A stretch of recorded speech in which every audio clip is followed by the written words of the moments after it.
The first shots of winter came early that year, not as snow, but as blood on frost-hardened ground.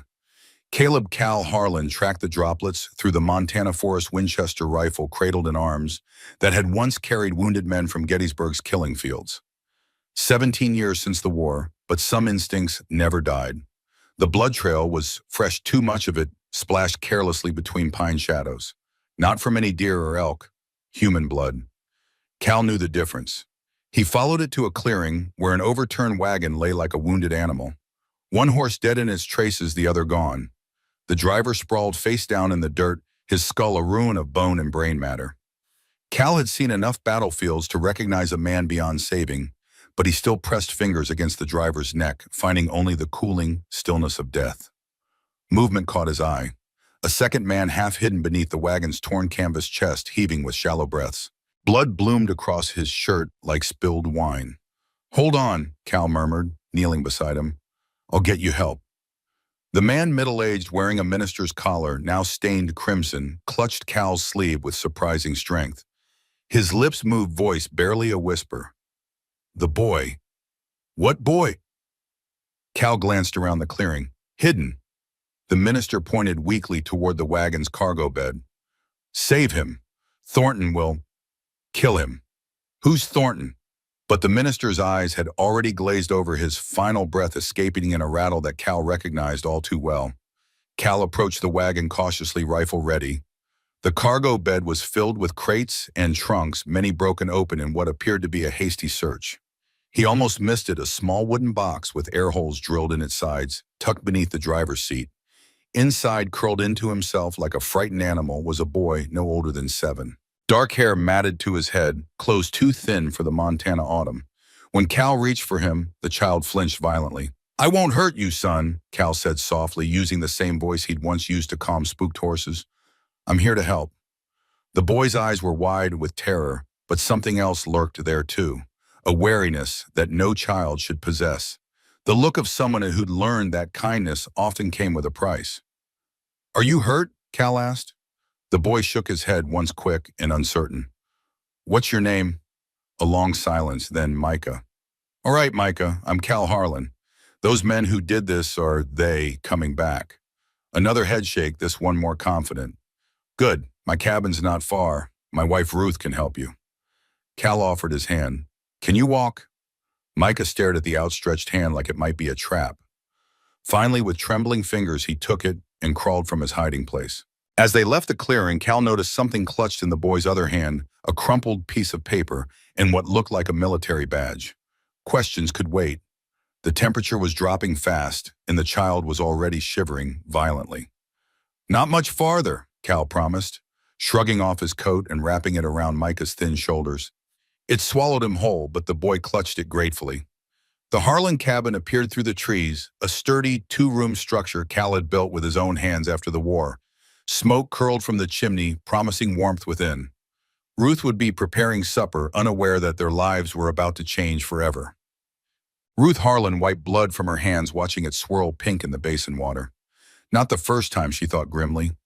During the war, she'd washed away so much blood, she sometimes believed it had permanently stained the creases of her palms. But this blood was different. This blood was failure. 3 months since she'd lost the baby, their third. The doctor in Clearwater had been kind but firm. "Mrs. Harlan, I don't believe you'll carry to term again. The damage from the fever is too extensive."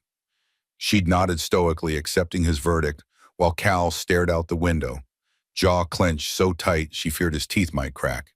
They'd ridden home in silence, the weight of unborn children heavy between them. Now she dried her hands on her apron and moved to the hearth, stirring the venison stew. Cal would be back soon, hopefully with fresh game. Winter came early and hard in Montana territory. They needed to smoke more meat before the heavy snows arrived. A sound outside made her pause, not Cal's familiar footsteps, but something else. 2 sets of feet, one heavy, one light. Ruth reached for the shotgun they kept beside the door, her heart quickening. Isolated as they were, visitors rarely meant good news. The door swung open. Cal stood there, rifle in one hand. With the other, he guided a small boy wrapped in Cal's hunting coat. "Ruth," Cal said quietly, "this is Micah. His wagon was attacked. The men with him didn't make it." Ruth's gaze locked with the child's. Dark eyes peered at her from a face pale with cold and fear. A face that reminded her with heart-stopping clarity of the son they'd buried in Virginia before heading west. "He's freezing," she said, setting aside the shotgun. "Bring him to the fire." She moved with the efficiency of a former field nurse, stoking the flames higher, while Cal helped the boy onto the bench nearest the hearth. The child Micah said nothing, watching them with that unnerving wariness. "Are you hungry?" Ruth asked, ladling stew into a bowl. Micah nodded once but didn't reach for the food when she offered it. "It's all right," she encouraged. "You can eat." "Thank you, ma'am," he whispered, accepting the bowl with both hands. He ate cautiously at first, then with increasing urgency. Cal pulled Ruth aside, voice low. "Two men dead. Looked professional, clean shots to the head. The minister said someone named Thornton was after the boy." "Thornton?" Ruth frowned. "Never heard the name." "Found this in his pocket." Cal held up a folded paper. "It's an address for a family named Hardy in Willow Creek." Ruth examined it. "That's nearly 20 miles northeast. What was a child doing traveling with just a minister in this weather?" "Don't know yet, but whoever killed those men was searching for something." Cal glanced at Micah. "Or someone." Ruth looked back at the boy. He'd finished the stew and sat staring into the fire, Cal's massive coat pooled around him. So small. So alone. "He's burning up," she said, pressing a hand to Micah's forehead. "Fever." Cal nodded grimly. "I need to alert Sheriff Blackwood about those bodies before animals get to them. Can you manage here?" "Of course." Ruth was already gathering herbs and clean cloths. "But Cal, be careful. If those men are still out there, I'll be back before dark." He squeezed her shoulder, then knelt before Micah. "I'll return soon, son. You're safe with Ruth." Micah's eyes flickered between them, measuring, calculating in a way no child should need to. Finally, he nodded. After Cal left, Ruth helped Micah remove the coat and outer clothes. What she found beneath made her breath catch. The boy's back was a map of old wounds, some healed to white scars, others, newer angry red, clear signs of systematic abuse. "Who did this to you?" she asked softly. Micah stiffened. "I fell." An obvious lie, but Ruth didn't press. Instead, she cleaned and dressed the newer injuries, applied a poultice for the fever, and helped him into one of Cal's old shirts. It hung to the boy's knees like a nightgown. "Rest now," she said, settling him onto their bed. "You're safe here." Micah's eyes were already growing heavy, the fever and exhaustion taking their toll. Just before he drifted off, he clutched her hand. "Is he really coming back?" he whispered. The question broke something in Ruth's chest. "Yes," she promised. "Cal always comes back." She sat beside him until his breathing deepened into sleep, studying his small face. Someone had hurt this child, hurt him badly and repeatedly. Someone had killed to find him. And now, for better or worse, he was in their care. Cal rode hard toward Clearwater Mine, racing faster than his horse's hooves. The attack scene kept replaying professional work, not simple robbery. The minister's final words echoed, "Thornton will kill him." Who was Micah? Who wanted him dead? And why had the minister been taking him to the Hardy family? The military badge he'd found, clutched in the boy's hand, weighed heavy in Cal's pocket. He'd recognized it immediately, infantry sergeant's insignia, Union Army. The name J. Thornton barely visible on its back. Clearwater came into view as the afternoon light waned, a collection of wooden buildings strung along a single dirt road, the last outpost of civilization before the wild mountain country where the Harlans made their home. Cal rode directly to the sheriff's office. Thomas Blackwood looked up from his desk as Cal entered, recognition flickering across his dark features. They'd served in different regiments, but had fought the same battles, shared the same nightmares. "Harlan," Blackwood said, rising. "Been a while." "Sheriff," Cal nodded, "found something troubling in the North Woods. 2 men dead, wagon ransacked. About 3 miles past Crawford Creek." Blackwood's expression darkened. "Robbery. Execution." Cal described the scene. "They had a boy with them, hid him before they were killed. I took him home to Ruth. Boy have a name, Micah, no surname given." Cal hesitated. "One of the men mentioned someone called Thornton, said he wanted the boy dead." Something shifted in Blackwood's eyes. "Thornton, you sure? You know the name?" Blackwood sighed heavily. "Maxwell Thornton, plantation owner from Missouri, wealthy, powerful. Word is he's offering a reward for a boy and woman gone missing from his property. $5,000. Cal's stomach tightened. The boy was being transported with this. He placed the folded paper on Blackwood's desk. Address for a family in Willow Creek. Blackwood examined it. The Hardys. Good people. Part of the orphan train program, taking in children from back east. He studied Cal carefully. There's more, isn't there? Cal produced the military badge. Found this with the boy. Blackwood whistled low. Jay Thornton, relation? Don't know, but those men died protecting that child from someone. I aim to find out why. Careful, Cal. Maxwell Thornton ain't been someone to cross lightly. Man like that has long arms and deep pockets. I've faced worse than rich men with grudges. Blackwood smiled grimly. Indeed you have. He stood reaching for his coat. I'll ride out to the scene before dark. Meanwhile, keep the boy close. If Thornton's involved, there'll be more trouble coming. As Cal turned to leave, Blackwood added, there's talk of a bounty hunter in the area. Goes by Rattler Dixon. Means son of a bitch. If he's working for Thornton, I understand. Cal touched the revolver at his hip. Ruth and I can handle ourselves. Outside, Cal mounted his horse, urgency prickling along his spine. The short winter day was already surrendering to dusk. He needed to get home. As he rode, a new worry gnawed at him. The badge in his pocket. Jay Thornton, Union Sergeant. Was the boy related to this soldier? And how did that connect to Maxwell Thornton, a southern plantation owner? The answers Cal suspected would bring nothing but trouble. Ruth changed the cloth on Micah's forehead, worried by the heat still radiating from his small body. The fever had worsened. In his delirium, the boy murmured fragments that chilled her more than the gathering dusk outside. Please don't. I'll be good. No more cellar. She spoke softly to him, words of comfort she'd once offered to dying soldiers. Outside, the wind picked up, rattling the cabin shutters. Cal should have returned by now. She glanced nervously at the window, then the loaded shotgun leaning against the wall. A sound from Micah drew her attention back. His eyes had opened, fever-bright but lucid. Where is he? The boy whispered. Cal, he'll be back soon. She helped him sip water. How do you feel? And had worse. The matter-of-fact way he said it made Ruth's heart ache. Micah, can you tell me who you were traveling with, the minister? Reverend Parker? Micah's eyes clouded. He said, he was taking me somewhere safe. To the Hardy family in Willow Creek. Micah nodded slightly. Away from grandfather. Is your grandfather's name Thornton? The reaction was immediate. Micah's entire body tensed, eyes widening in terror. Is he here? He gasped, trying to sit up. No. Ruth soothed gently, pressing him back down. You're safe, I promise. Micah relaxed slightly, but the fear remained. He'll find me. He always does. Why does he want to find you, Micah? The boy turned his face away. Says I belong to him, that I'm Thornton blood. His voice dropped to a whisper. Says he'll make me a real man, not like my father. Your father, Ruth hesitated. Was his name Jay Thornton? Micah's eyes snapped to hers. How did you know? We found his badge. You were holding it. Mama gave it to me. Before, his voice trailed off, gaze distant.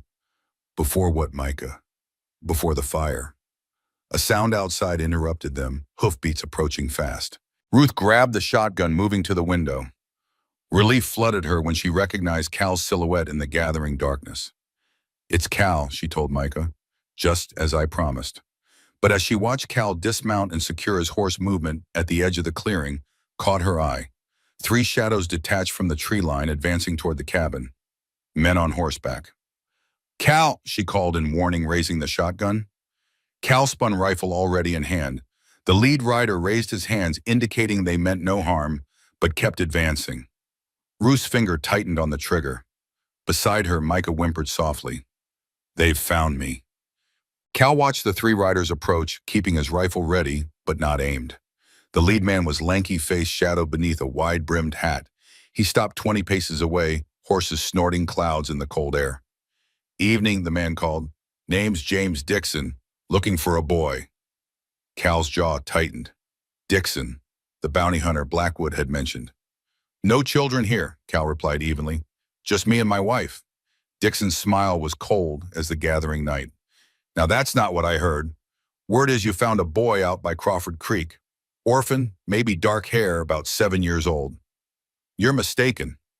$5,000 says I'm not.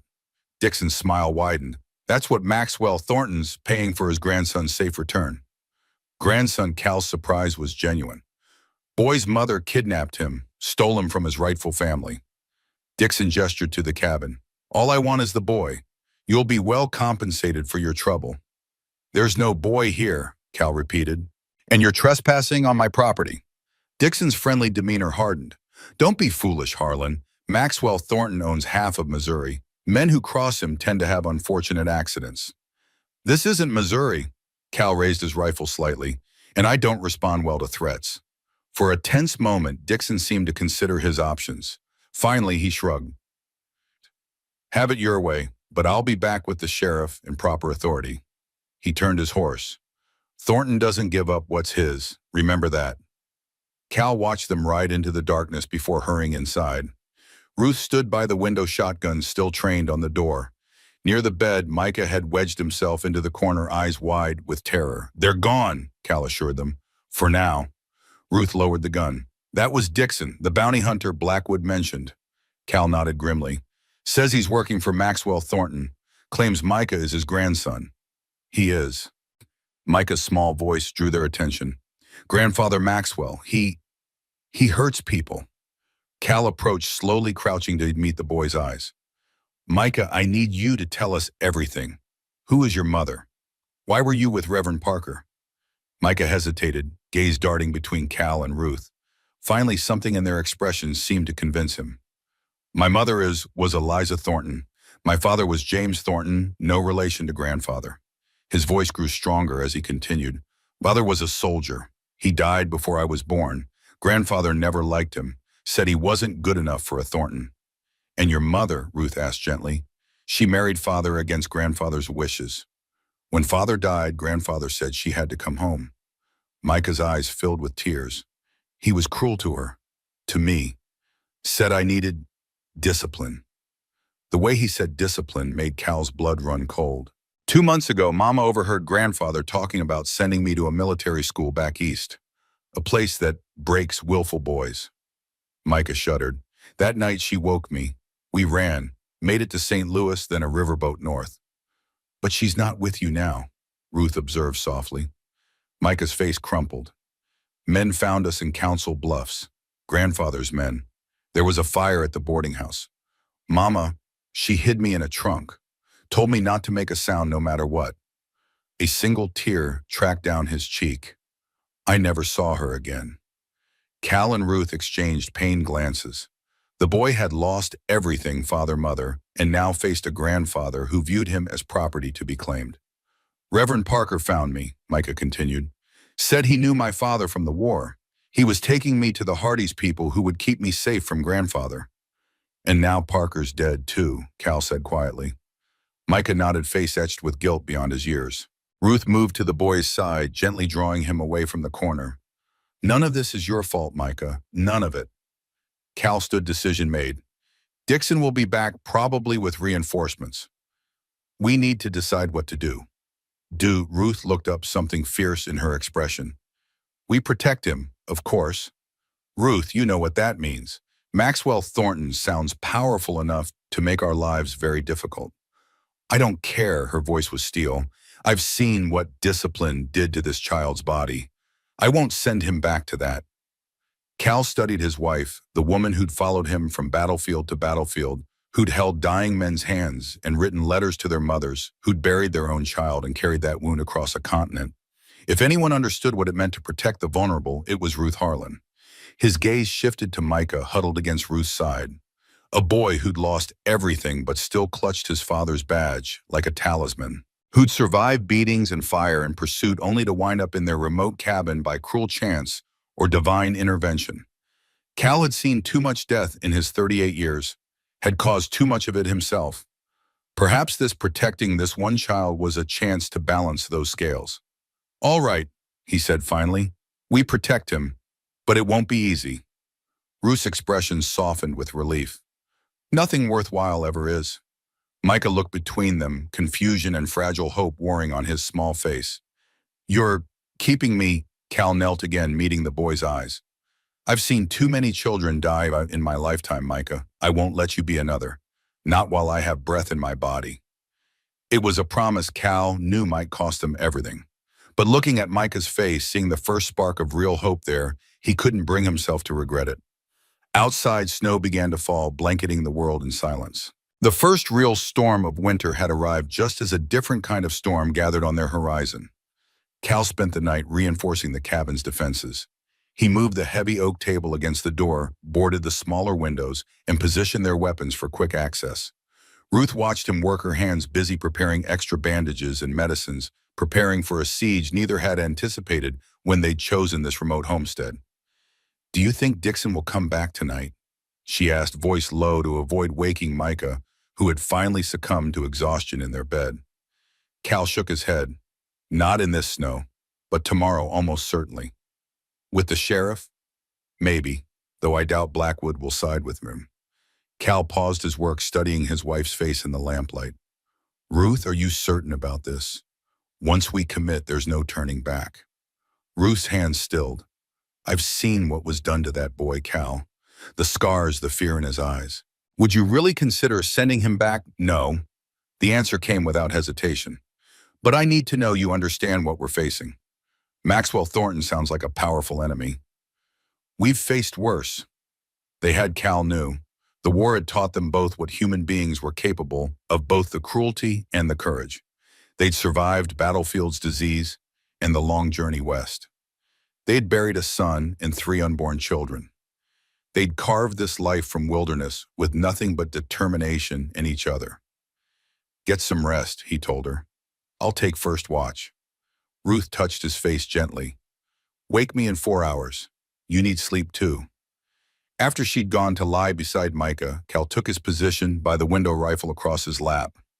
Outside, the snow continued falling, transforming their clearing into a blank canvas. Somewhere out there, Dixon and his men were waiting, and behind them the long shadow of Maxwell Thornton stretched across state lines. Cal fingered the sergeant's badge in his pocket. James Thornton, Union Army, a soldier who'd fought on the opposite side from Maxwell's southern roots, a man who'd loved Eliza Thornton enough to defy her powerful father. What kind of man had James Thornton been? The kind who'd recognize the right thing being done for his son. Cal hoped so, because before this was over, he might need all the allies he could get, even those long dead. Dawn broke clear and cold, the storm having passed in the night. Micah's fever had broken too. Ruth found him sitting up when she woke, examining a wooden horse Cal had carved years ago for a child who never lived to play with it.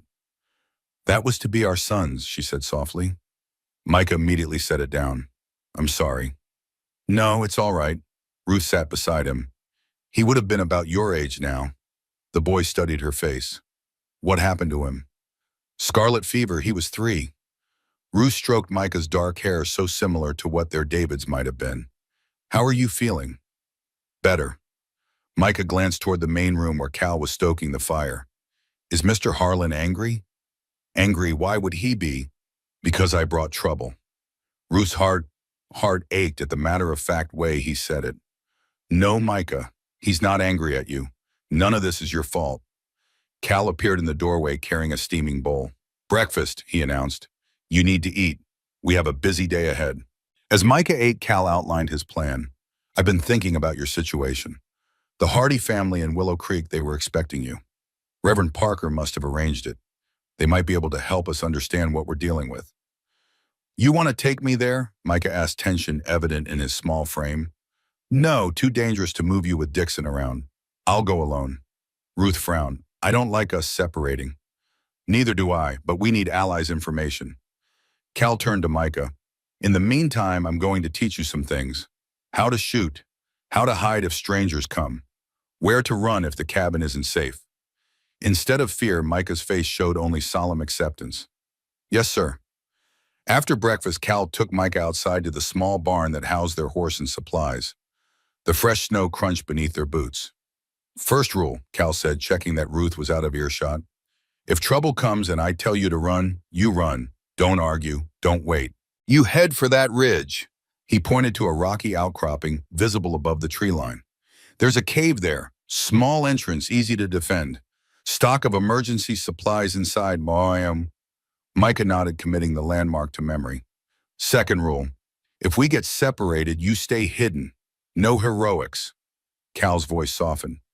I was a scout during the war. I'll find you. Like you found me yesterday. Exactly like that. Cal then showed Micah his old Army revolver, a Colt 44 that had seen him through the war. Too big for you to shoot accurately, but you should know how it works. He demonstrated the loading, cocking, and firing mechanisms. Only touch this in an emergency. Understand? Yes, sir. The formality in the boy's address bothered Cal. You can call me Cal, you know. Micah hesitated. Grandfather said respecting your betters means proper address. I'm not your better, Micah, just older and more experienced. Cal knelt to the boy's level. Your grandfather was wrong about a lot of things, I suspect. Something shifted in Micah's expression, a tiny crack in the wall of fear and formality. My father, he let me call him Pa. The simple statement revealed volumes about the man James Thornton must have been. Then you can call me that too if you'd like.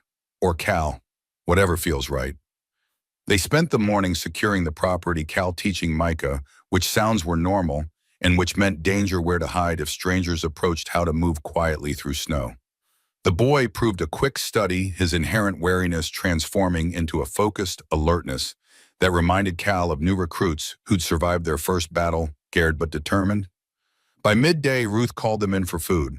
As they ate, Cal outlined his plan to reach Willow Creek and return before nightfall. If I'm not back by dark, he told Ruth, take Micah and go to Blackwood and Clearwater. No one else. Ruth nodded, though her expression showed she'd fight heaven and earth before abandoning Cal. As he prepared to leave, Micah approached something clutched in his small hand. Take this, the boy said, offering his father's military badge. For luck. Cal was stunned by the gesture. Micah, this is your most precious possession. You'll bring it back, Micah said with surprising certainty. Like you'll bring yourself back. Cal accepted the badge, tucking it carefully into his shirt pocket. I promise. The ride to Willow Creek took longer than Cal anticipated. The fresh snow slowed his progress, and he took a circuitous route to avoid possible watchers. The Hardy farm sat on the outskirts of the small settlement, a well-maintained homestead with a large barn and several outbuildings. Ben Hardy met Cal at the door, shotgun in hand, until introductions were made. A broad-shouldered man in his 50s with a full beard streaked with gray, Hardy had the weathered look of someone who'd worked the land his entire life. Reverend Parker's dead, Hardy's voice was heavy with grief. Lord have mercy, and the boy, safe for now, Cal explained, at my cabin with my wife. Hardy ushered Cal inside where Sarah Hardy, a small, energetic woman with kind eyes, insisted on feeding him while they talked. We've been expecting Micah for weeks, Ben explained. Parker contacted us through the orphan train program. Said there was a boy in danger, needed a safe home far from Missouri. Did he mention Maxwell Thornton? The Hardys exchanged glances. Not by name, Sarah said. Just that the boy's grandfather was a powerful, dangerous man. That the mother had died trying to protect her son. How did Parker know Micah's father? Cal asked. They served together, Ben replied. Parker was a chaplain in the same regiment. He was there when James Thornton died at DHV, and he kept track of the family afterward. Ben nodded. Parker felt responsible.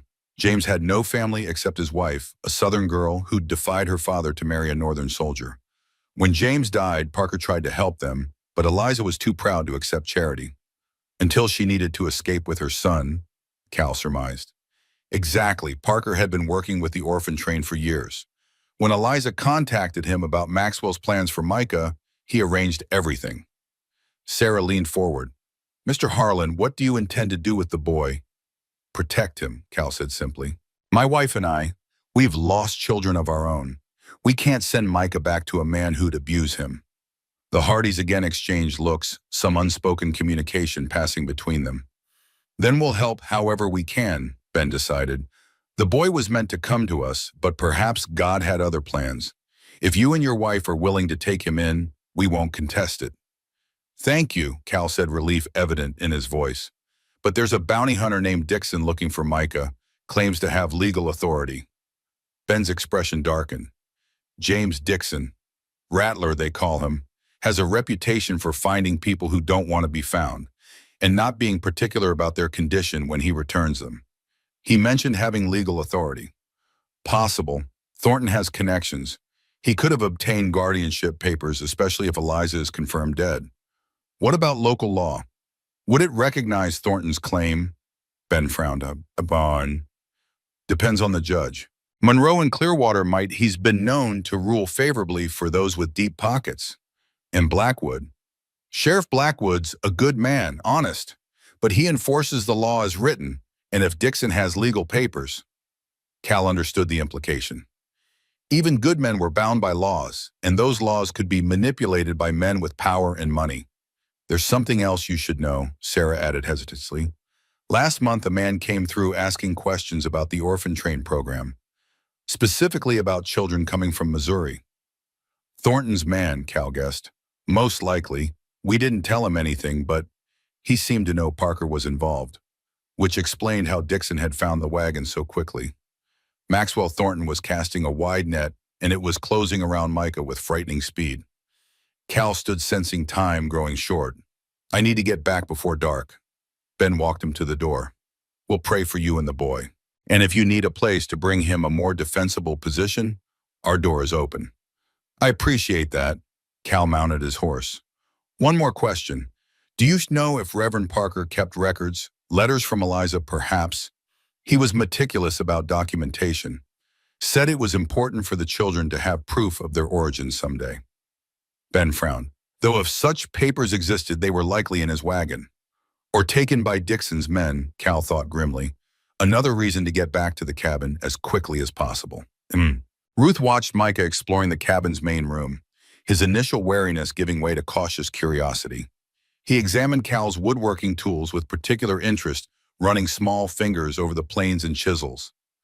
My father made things too, he said suddenly. Furniture. Mama said he could make beautiful things from plain wood. Like father, like son. Ruth smiled. Would you like to learn? Micah nodded eagerly, then caught himself as if remembering he shouldn't show enthusiasm. Cal could teach you, Ruth continued. He's very skilled. My grandfather says working with your hands is for servants and slaves. The casual repetition of such poison made Ruth's blood boil, but she kept her voice even. Your grandfather is wrong. Creating with your hands is a gift. God himself shaped the first man from clay, remember. Micah considered this, then nodded slowly. I'd like to learn. Then you shall. Ruth handed him a small block of pine and a whittling knife with a dulled edge. Practice with this. Careful of your fingers. As Micah worked tongue caught between his teeth in concentration, Ruth continued preparing medicines. The boy's fever might return, and with winter settling in, they needed to be prepared for any illness. Do you think he'll come back? Micah asked suddenly. Ruth knew immediately he meant Cal. Of course, Cal always comes back. My father didn't. The simple statement, delivered without self-pity, broke Ruth's heart. Your father was at war, Micah. He couldn't choose to come back. And my mother, did she choose to leave me? Ruth set aside her work crossing to kneel before the boy. Your mother did everything she could to protect you. Everything. That's the greatest love there is. Micah's eyes filled with tears he refused to shed. I miss her. I know. Ruth hesitated, then opened her arms. To her surprise, Micah fell into them, his small body shaking with silent sobs. She held him, this child who'd lost everything but still fought to be brave. A sound outside made them both freeze, hoofbeats approaching fast. Ruth disentangled herself gently. Into the hiding place quickly. Micah scrambled to the trap door. Cal had shown him a small root cellar beneath the cabin floor, accessible via a hidden panel under the hearthrug. Once he was safely below, Ruth replaced the rug and moved to the window, shotgun ready. Relief flooded her when she recognized Cal's form, but it quickly turned to alarm. He was riding hard, too hard for safety on the snow-packed ground. Something was wrong. She opened the door as he dismounted, a rifle already in hand. Dixon, she asked. Not yet, but he will be. Cal strode inside, scanning the room. Where's Micah? Ruth moved the rug, revealing the trap door. Micah emerged, relief evident on his small face when he saw Cal. You're back. As promised, Cal handed him the sergeant's badge. And with your father's medal, safe and sound. Micah clutched it tightly. Did you find the Hardys? I did. Good people. They understand why you're with us now. Cal turned to Ruth. Dixon's been to see Judge Monroe in Clearwater. Got guardianship papers naming Maxwell Thornton as Micah's legal guardian. Ruth's face hardened. Those papers weren't obtained honestly. Doesn't matter. They give Dixon legal authority to take Micah. Cal began gathering supplies. We need to prepare. They'll come tonight or tomorrow morning. What did the Hardys say? They won't contest our keeping Micah, but Dixon won't care about their opinion. He wants the bounty. Cal checked his ammunition. Ben offered their farm as a fallback position if needed. Ruth nodded, already packing essential medicines. What about Sheriff Blackwood? He'll follow the law, Ruth. If Dixon's son has legal papers, then we're on our own. Cal didn't contradict her. Instead, he turned to Micah. Remember what I taught you this morning about the ridge and the cave? Micah nodded solemnly. Good. If things go badly, that's where you head. We'll find you there. Ruth watched the exchange, a cold knot forming in her stomach. They were planning for defeat, for separation, for the worst. Cal, she said quietly, we can't fight the law. No, his expression was grim, but we can delay it until we find a better solution. The Hardys mentioned Reverend Parker kept detailed records. If we can find proof of Eliza's situation of Maxwell's abuse, we might convince a fair judge to reconsider.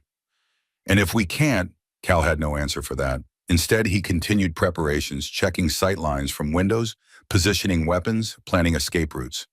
As darkness fell, they ate a simple meal together, perhaps their last as this improvised family. Ruth noticed Micah watching them both, memorizing their faces as if expecting never to see them again. Whatever happens, she told him, taking his small hand, remember you are loved, by your mother, by your father, and now by us. Micah squeezed her hand. I know. After the meal, Cal took first watch while Ruth settled Micah for sleep. As she tucked blankets around him, he whispered, Ma. The words spoken for the first time caught her completely off guard. Yes. If I have to run, will you and Cal find me? Really? Ruth swallowed the lump in her robe. Nothing in this world could stop us. Micah nodded, satisfied, and closed his eyes. Ruth watched him drift towards sleep, marveling at the resilience of children, their capacity to trust again after betrayal, to hope after loss. If only adults could recover so completely. She joined Cal by the window where he maintained his vigil. Outside, moonlight transformed the snow-covered clearing into a silver sea. Beautiful, but offering no concealment for approach or escape. He called me Ma, she said softly. Cal's expression softened momentarily. Good. What if we can't protect him, pal? What if the law takes him? Then we'll find another way. I didn't survive Andersonville prison to be defeated by paperwork and rich men's schemes. Ruth smiled despite herself. Cal rarely spoke of his time as a prisoner of war, but she knew those months of starvation and disease had forged something unbreakable in him. If anyone could find a path through this, it was her husband. Get some rest, he told her. I'll wake you for second watch. Ruth hesitated, then kissed him gently. I love you, Cal Harlan. And I you. Now sleep while you can. She had just settled beside Micah when the first shots shattered the night's stillness. Cal had seen them coming, 3 riders approaching from the east, moving with the confidence of men who believed law and money protected them. Dixon in the lead, 2 others flanking him, all armed. He'd hoped they'd wait until morning. Civilized men conducted business in daylight. But Dixon wasn't civilized, and this wasn't business, it was hunting. Cal fired a warning shot into the air. That's far enough, Dixon. The riders halted just beyond effective rifle range. Dixon's voice carried clearly across the snow. Harlan, I've got papers from Judge Monroe legal guardianship naming Maxwell Thornton as the boy's guardian. I don't recognize Monroe's authority out here. Don't be a fool, Harlan. This ends one way with the boy coming with us. Question is whether you and the missus walk away or get carried away. Cal knew Dixon was right. They were outgunned, outnumbered. The law corrupt as its application might be stood against them. But he also knew what waited for Micah if they surrendered him. A lifetime of discipline at the hands of a cruel old man who viewed him as property. I'm coming out to talk, Cal called. Just me. Cal, no. Ruth appeared beside him, face pale in the moonlight. Keep Micah inside. Be ready. He pressed his rifle into her hands. Remember the cave. Before she could protest further, Cal stepped outside, hands raised to show he carried no weapon. He advanced halfway to the riders, stopping where the cabin's shadow ended and moonlight began. Dixon dismounted, approaching with exaggerated caution. In the silver light, Cal could see the man more clearly, lean, hard-faced, a scar bisecting his left eyebrow. The sort of man who enjoyed the power his reputation gave him. "Sensible of you," Dixon said, stopping 10 paces away. "I've no quarrel with you personally, Harlan. Just doing my job. Your job is kidnapping children for abusive old men." Dixon's smile didn't reach his eyes. "My job is upholding the law. These papers," he patted his coat pocket, "say Maxwell Thornton is the boy's legal guardian. Simple as that." "Nothing simple about it. Thornton abused the boy. His mother died trying to protect him." "So you say. But the law doesn't care about your opinion. Or mine." Dixon's hand rested casually near his holstered revolver. "Now, are you turning over the boy, or do we do this the hard way?" Cal studied the bounty hunter, weighing options. Dixon was right about one thing: this only ended one way. But perhaps not tonight. "I want Sheriff Blackwood to review those papers," Cal said finally. "Bring him here tomorrow. Let him make the determination." Dixon's eyes narrowed. "Stalling won't help you." "One day, Dixon. Surely Maxwell Thornton can wait that long for his property." The jab hit its mark. Dixon's expression darkened. "Watch yourself, Harlan. My instructions are to bring the boy back alive. They don't specify your condition. Tomorrow, with Blackwood. Or you'll have to shoot your way in and explain to Thornton why his grandson caught a stray bullet." For a long moment, Dixon seemed to consider his options. Finally, he nodded. "Tomorrow, noon, with Blackwood." He turned to leave, then paused. "Don't try running. My men are watching every trail out of these mountains." Cal watched them ride away, knowing Dixon had agreed too easily. They'd be back before dawn, hoping to catch the cabin's occupants sleeping. Inside, Ruth and Micah waited, both tense with anticipation. "What happened?" Ruth demanded. "Bought us some time, not much." Cal began gathering essentials. "We need to move, now. They'll be back before dawn." Ruth understood immediately, helping Micah into warm clothes while Cal packed food, ammunition, and medicines. "The Hardy farm?" she asked. Cal shook his head. "Too obvious. They'll check there first." He knelt before Micah. "Remember the cave I showed you? That's where we're headed." Micah nodded bravely, though fear shadowed his eyes. They slipped out the cabin's back door. 30 minutes later, 3 shadows moving silently into the forest. Cal led, rifle-ready eyes constantly scanning. Ruth followed with Micah, a small pack on her back, containing their most critical supplies. The night was bitterly cold, their breath clouding before them. The snow at least had stopped, though the moon's brightness made them vulnerable in open spaces. Cal chose their path carefully, using the tree's shadows for concealment. They'd covered perhaps a mile when a distant sound froze them in place, hoofbeats approaching the cabins they'd abandoned. "Dixon," Cal whispered, "moving sooner than I expected." Ruth clutched Micah's hand tighter. "Can we reach the cave before daylight?" "If we hurry." They pushed forward, the terrain growing steeper as they approached the ridge. Micah struggled in the deep snow, his small legs quickly tiring. Without comment, Cal lifted the boy onto his shoulders, continuing the climb without breaking stride. Behind them, a distant shout indicated Dixon had discovered the empty cabin. Soon the hunt would begin in earnest. Dawn was breaking as they reached the cave, a narrow opening in the rocky ridge barely visible unless you knew where to look. Cal had discovered it years earlier while hunting and had gradually stocked it with emergency supplies. Inside, the space widened enough for them to stand. Cal quickly lit a small oil lamp, revealing a rough but serviceable shelter, bedding dried food, water, ammunition. "Rest," he told Ruth and Micah. "I'll keep watch." Ruth helped Micah settle onto a bedroll, then joined Cal nearest the entrance. "How long can we stay here?" "Day or 2 at most. Dixon will search the obvious trails first, but eventually he'll find our tracks." "Then what?" Cal didn't answer immediately. The truth was, he didn't know. They couldn't outrun Dixon forever, especially not with a child in winter conditions. Sooner or later, they'd be cornered. "We need a more permanent solution," he said finally. "Legal standing to keep Micah." "How if Maxwell Thornton has guardianship papers?" "Then we need to prove he obtained them fraudulently. Prove he's unfit." Cal's mind raced. Blackwood mentioned a federal judge in Helena, Robert Wheeler. known for being incorruptible. If we could get Micah's case before him, Helena is days away even in good weather. I know, but it might be our only chance. A small voice interrupted them. I don't want to run anymore. They turned to find Micah standing behind them, face resolute despite his exhaustion. Mama kept running. It didn't save her. His small chin lifted. I want to fight. Cal exchanged glances with Ruth, seeing his own determination mirrored in her eyes. Perhaps it was time to stop running.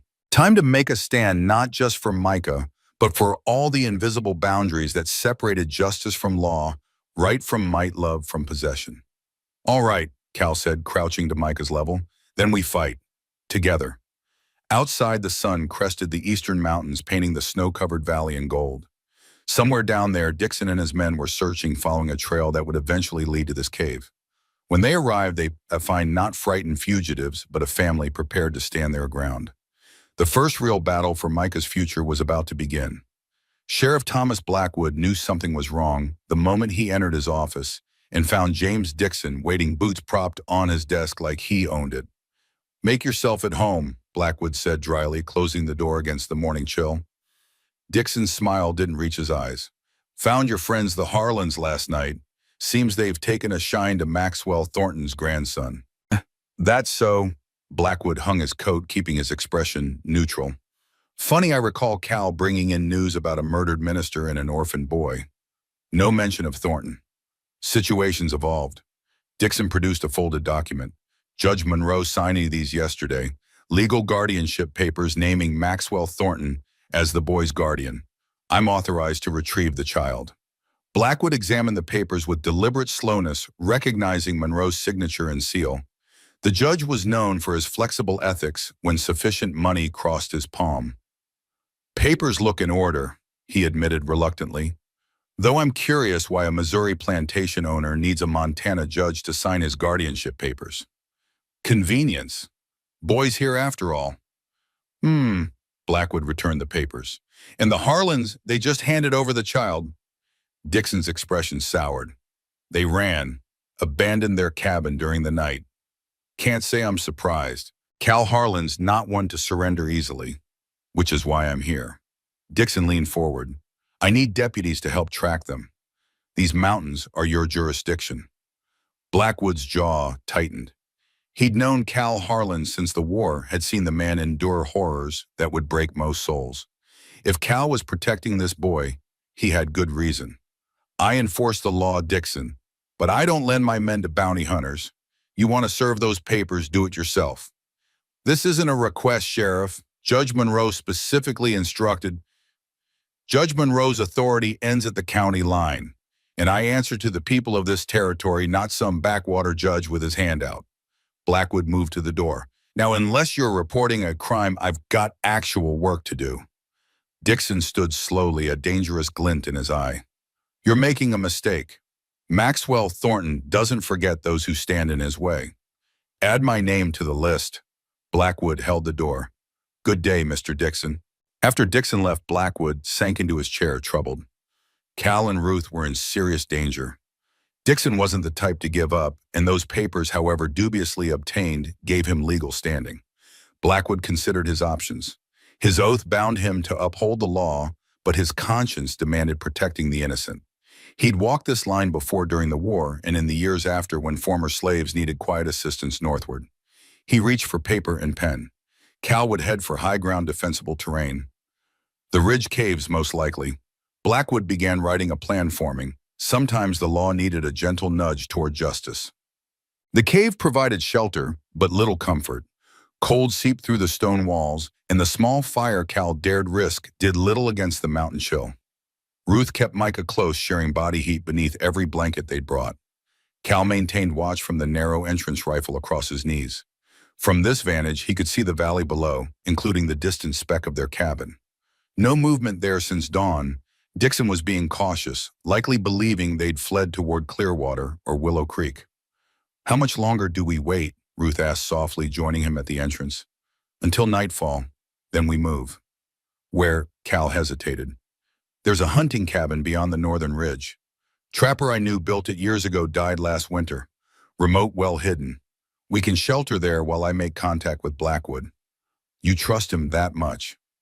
With my life. With yours. Cal's gaze remained on the valley. If anyone can help us legally, it's Tom. Ruth nodded, trusting her husband's judgment. Micah's sleeping finally. He was too afraid to close his eyes all night. Smart boy. Fear keeps you alive. It's no way for a child to live, Cal. No, it isn't. He turned to her, expression softening, which is why we'll end this, one way or another.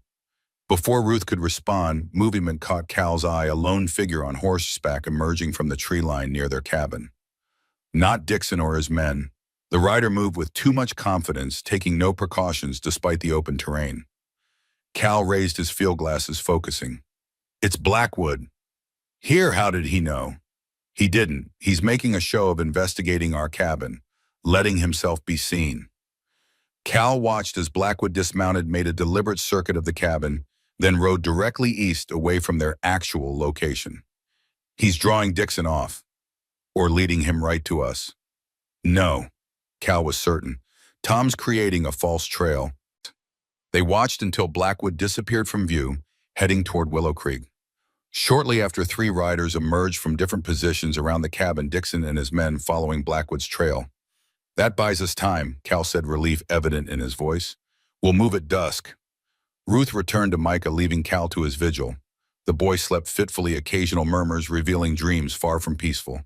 She stroked his hair, wishing she could ease the burdens that weighted his young shoulders. Near midday, Micah woke with a start, eyes wild, until he recognized Ruth's face. It's all right, she soothed. You're safe. I dreamed about the fire, he said quietly. Mama was calling for me, but I couldn't find her. Ruth's heart ached. Would you like to talk about her? Sometimes remembering the good helps with the sad. Micah considered this, then nodded. She was pretty. Her hair was long and dark like mine. She sang all the time, hymns mostly. What else? She taught me to read. Said education was the only thing no one could take from you. His small face grew somber. Grandfather didn't like that. Said reading gave servants ideas above their station. Your mother sounds very wise. She was brave too. When grandfather would get angry, she'd stand between us. Take the punishment meant for me. Micah's voice dropped to a whisper. That's why I can't let you and Cal get hurt. Not because of me. Ruth cupped his face gently. Micah, listen to me. Adults protect children. That's how it's supposed to be. Your mother knew that. Cal and I know it too. But what if? No, what ifs? We're a family now, and families protect each other. Micah's eyes widened at the word family. Really, even though I'm not yours? Family isn't always about blood. Sometimes it's about who God brings into your life when you need them most. Ruth smiled softly. Like you came into ours. For the first time since they'd met, Micah's smile reached his eyes. Dusk brought deepening cold and lengthening shadows, perfect cover for their journey north. Cal led them along the ridge, keeping to rocky ground where possible to minimize tracks. Micah walked between them, one hand in Ruth's, the other clutching his father's badge. They traveled in silence, each lost in thought. Cal's mind raced with contingencies, escape routes, defensive positions. The hunting cabin was their immediate destination, but he harbored no illusions about its long-term viability. Sooner or later, Dixon would find them. The only permanent solution lay in Helena with Judge Wheeler and the federal courts. But Helena was 4 days hard travel in good conditions, longer with a child in winter. They'd need supplies, fresh horses, and most critically time that Dixon seemed determined to deny them. 3 hours into their journey, they crested the northern ridge. Below stretched a vast forest, dark and primeval. The hunting cabin lay somewhere within a small sanctuary and wilderness a few men dared traverse. We'll rest here, Cal decided, finding a sheltered outcropping. Catch our breath before the descent. Ruth sank gratefully onto a boulder, drawing Micah close for warmth. The boy's face was pale with exhaustion, but he hadn't complained once during their difficult climb. Cal surveyed their back trail, satisfied they'd left minimal sign. Dixon would eventually find their cave hideout, but the northern forest offered countless places to disappear. If they could reach the hunting cabin undetected, they might buy the days needed to plan their next move. How much farther? Ruth asked, passing Micah jerky from their dwindling supplies. 2 hours, maybe 3. The descent's easier than the climb, but the forest's thick. We'll need to go slow. Stay together. As they prepared to continue, a sound froze them in place, distant but distinct. Horses moving fast through the valley below. Cal dropped to a crouch, field glasses trained on their back trail. Three riders following their exact path up the ridge. Dixon had somehow found their trail despite all precautions. Impossible, Cal muttered. How did he find us so quickly?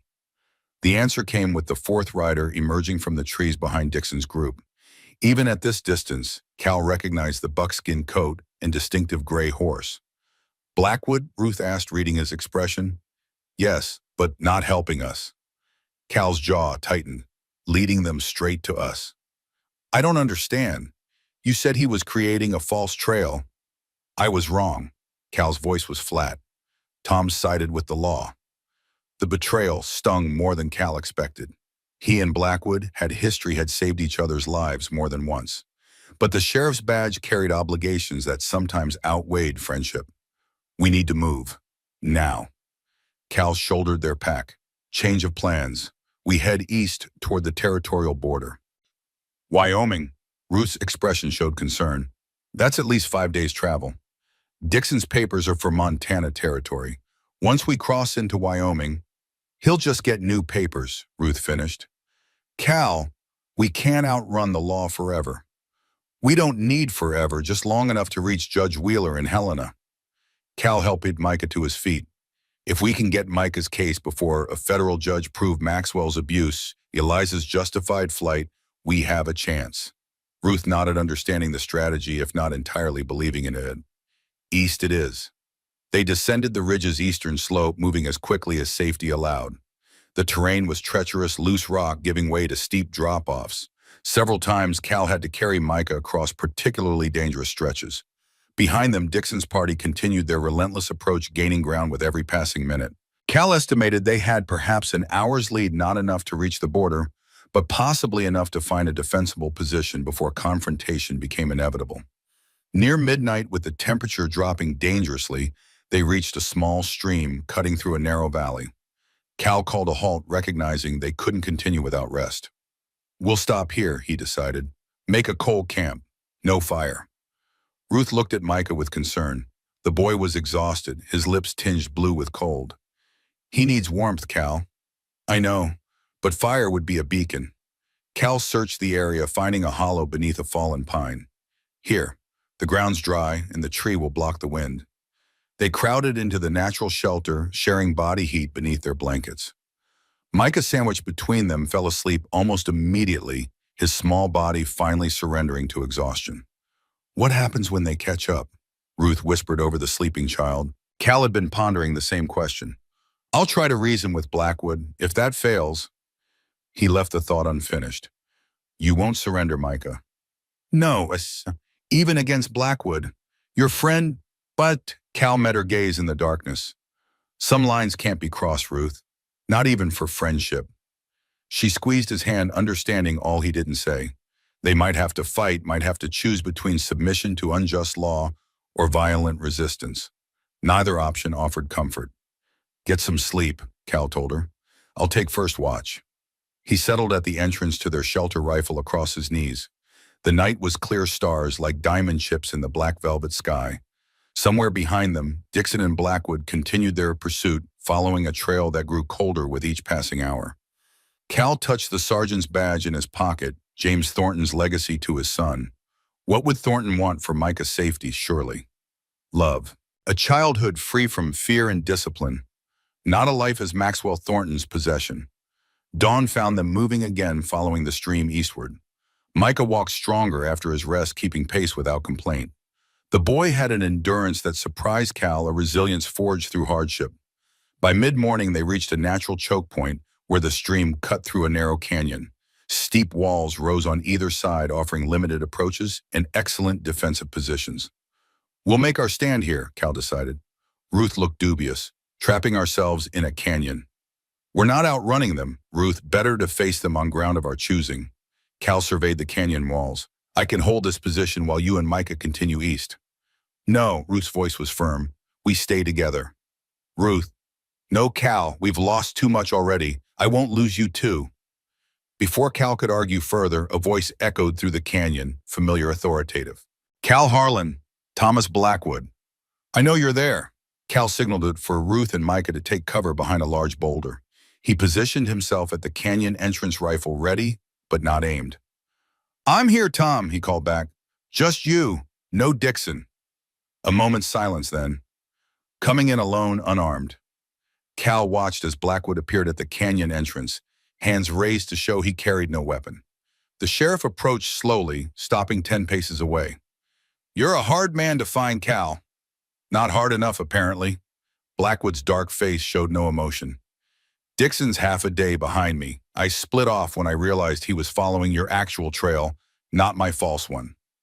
Cal's surprise must have shown because Blackwood smiled faintly. You thought I betrayed you. The evidence suggested it.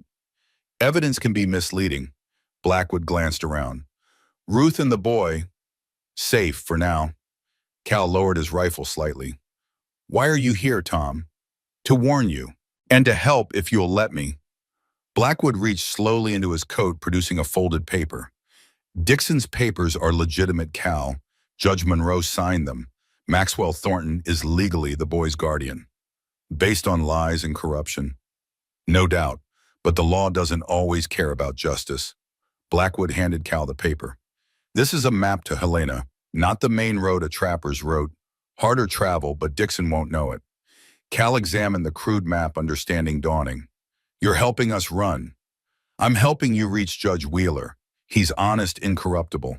If anyone can untangle this legal mess, it's him. Blackwood's expression grew serious. But you need to move fast. Maxwell Thornton arrived in Clearwater yesterday. Cal's blood ran cold. He's here personally. With an entourage, lawyers, private security. Man travels like a king. Blackwood spat. Made quite an impression on our local merchants, throwing money around, buying loyalty. And Judge Monroe, practically licking the man's boots. Blackwood's disgust was evident. I've seen his type before. Men who think their wealth makes them moths among mortals. What's he like? Cal asked, needing to understand their enemy. Tall, distinguished, white beard, expensive clothes. Walks with a cane but doesn't need it, just likes the impression it makes. Blackwood hesitated. There's something cold about him, Cal. The way he speaks about the boy like he's retrieving stolen property, not a child. Cal wasn't surprised. Men who viewed others as possessions rarely changed regardless of blood ties. How much time do we have? Day, maybe two. Dixon will find this canyon eventually, and once he does, Thornton will bring everything he has. Then we need to move. Cal whistled softly, signaling Ruth. She emerged from cover with Micah approaching cautiously. Blackwood nodded respectfully to her, then knelt to Micah's level. Hello, young man. I'm Sheriff Blackwood. Micah regarded him warily. Are you taking me back to grandfather? No, son. I'm helping you stay with the Harlans. Blackwood's voice gentled. Your grandfather is a powerful man, but power isn't the same as right. Micah nodded, seeming to accept this distinction. Blackwood stood, addressing Cal and Ruth. My map will lead you to Helena through the high country. 4 days hard travel. I've marked shelters along the way, old trapper cabins, mining shacks. Use them. The weather's turning. You're not coming with us, Ruth asked. Can't. I need to be seen in Clearwater, maintaining the fiction that I'm searching for you elsewhere. Blackwood reached into his saddlebag, producing a small package. Food, ammunition, medicine. Not much, but it might help. Cal accepted the supplies, overwhelmed by his friend's risk. Tom, if they discover you helped us, then I'll have done what's right regardless of consequences. Blackwood's smile was grim. Wouldn't be the first time. They spent an hour reviewing the map, Blackwood pointing out the safest routes and potential dangers. The path would take them through some of Montana's most rugged terrain, country few white men had traversed. Stay high when possible, Blackwood advised. Dixon's a flatland tracker. He'll struggle in the mountains. As Blackwood prepared to leave, he pulled Cal aside. One more thing. Maxwell brought his wife Victoria. She seems different from him. Quieter. Watchful. You think she might help? I think there's more to this family story than we know. Blackwood mounted his horse. Find Wheeler. Tell him everything. He's a fair man, he'll listen. Cal watched his friend ride away, gratitude mingling with renewed determination. They had a path forward now, difficult and dangerous but possible. Ruth approached Micah at her side. "We're ready."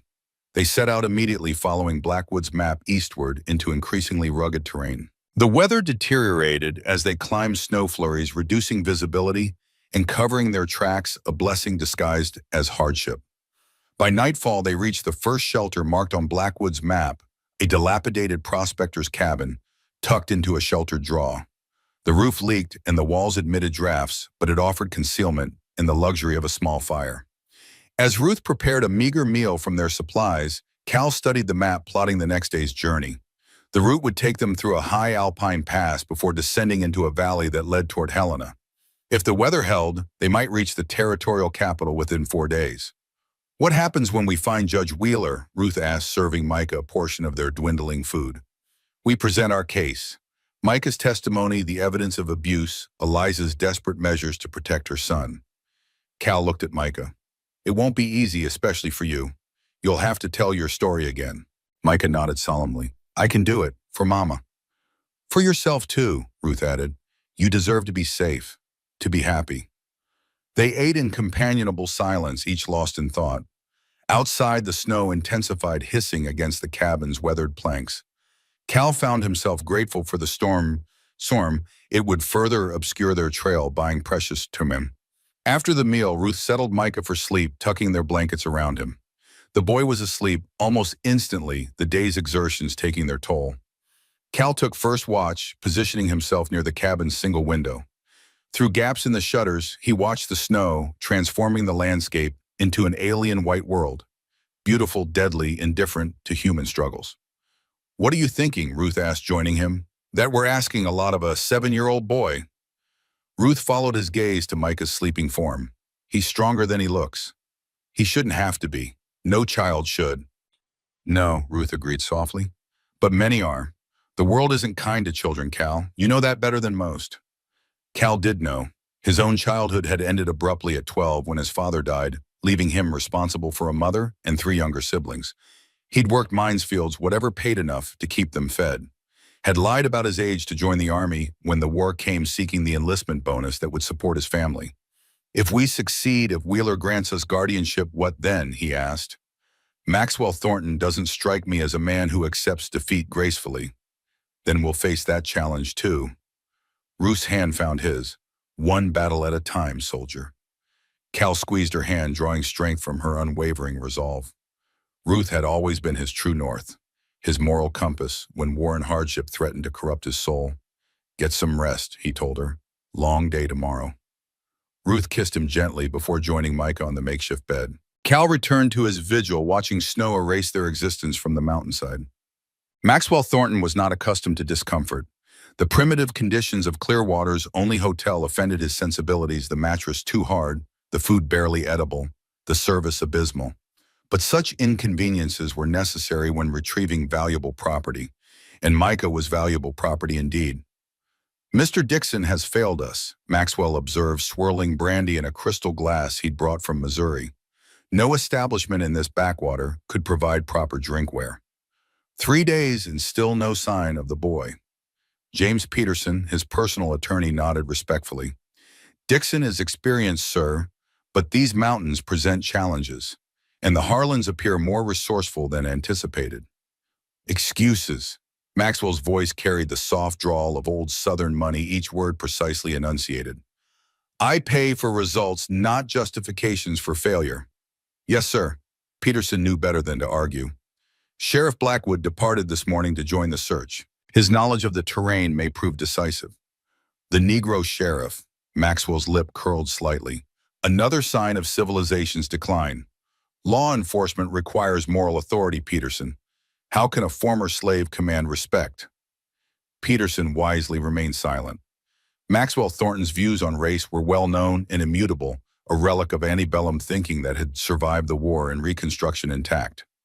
A soft knock interrupted them. Victoria Thornton entered, her elegant bearing incongruous in the rustic setting.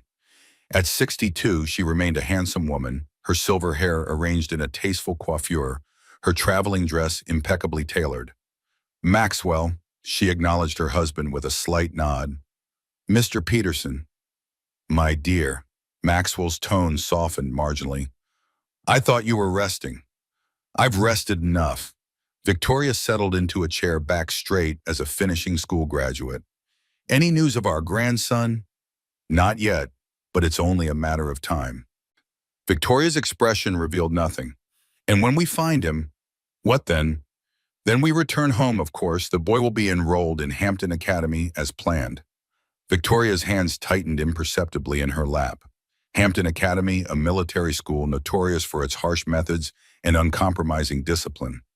The same institution that had broken Eliza's spirit decades earlier. Perhaps, she suggested carefully, given his ordeal, a gentler approach might be warranted. A period of adjustment at home before nonsense.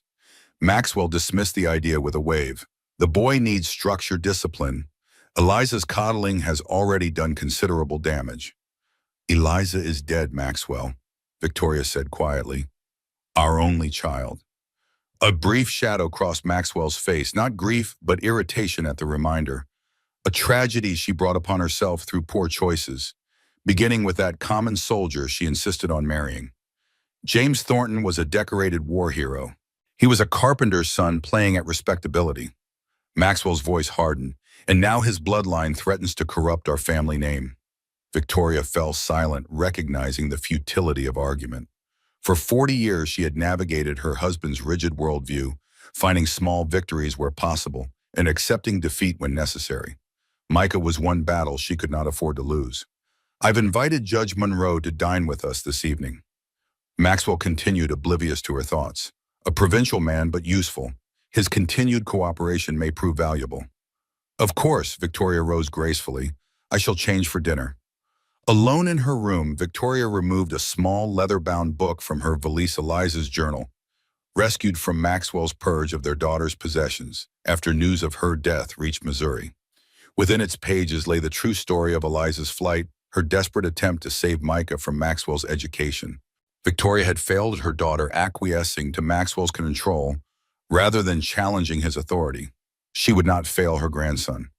The journal contained evidence that could destroy Maxwell's legal claim to Micah, proof of abuse threats, the calculated cruelty disguised as discipline. Evidence that, in the right hands, might free the boy forever from his grandfather's influence. She tucked the journal back into its hiding place. Patience had always been her greatest weapon. The time would come when this small book would serve its purpose. For now, she would play her expected role, the dutiful Southern wife, standing beside her husband as he pursued his righteous cause. And she would wait for the opportunity to ensure Eliza's final wish, Micah's freedom. The storm intensified overnight, transforming their journey from difficult to treacherous.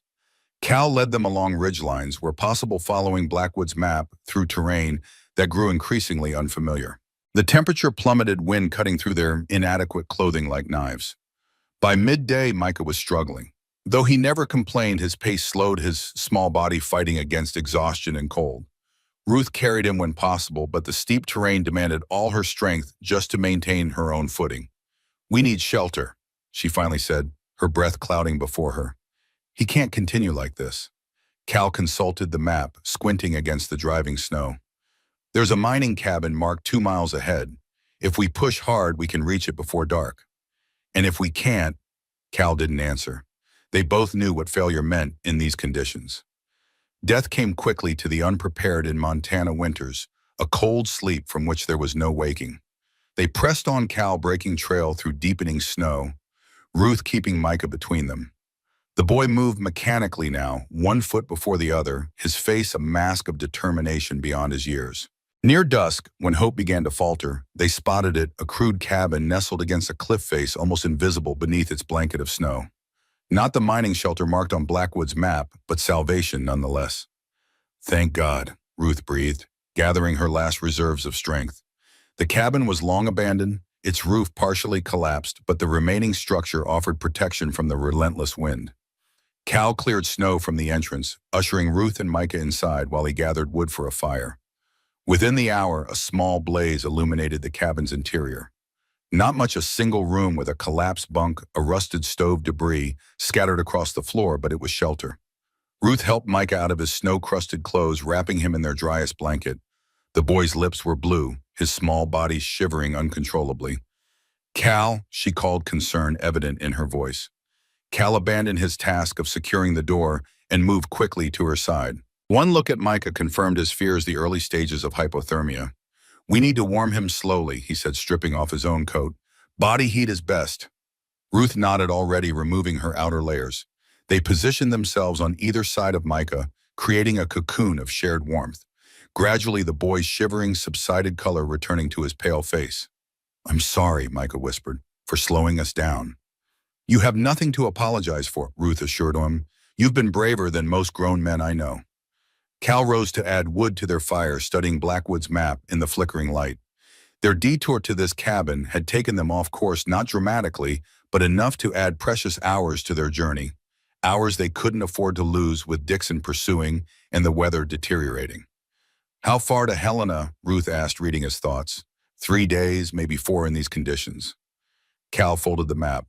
We'll need supplies, food, warmer clothing. There's a trading post marked on the map. Miller's Station.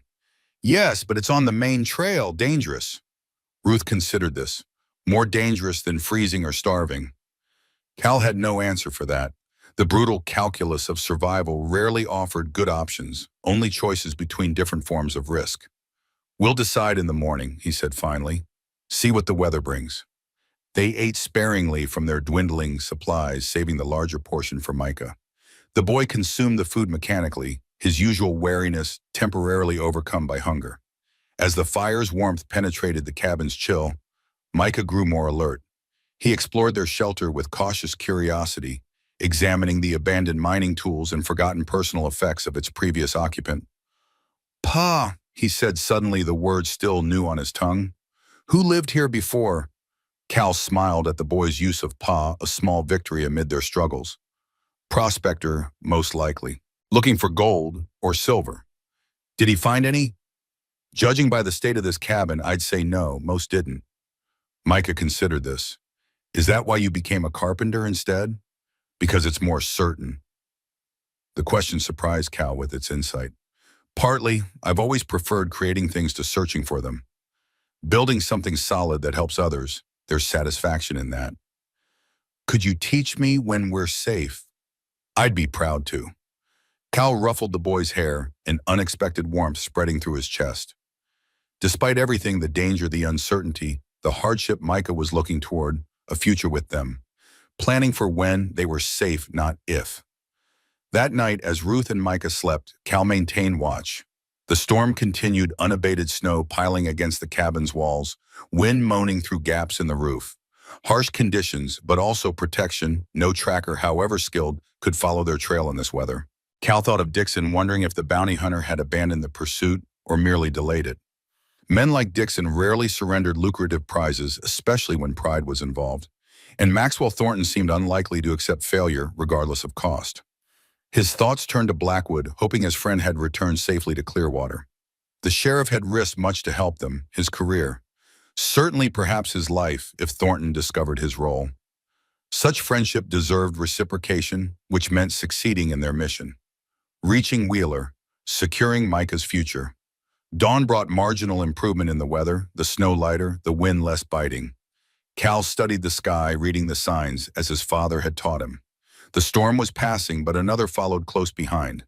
A brief window of opportunity, nothing more. We need to move, he announced.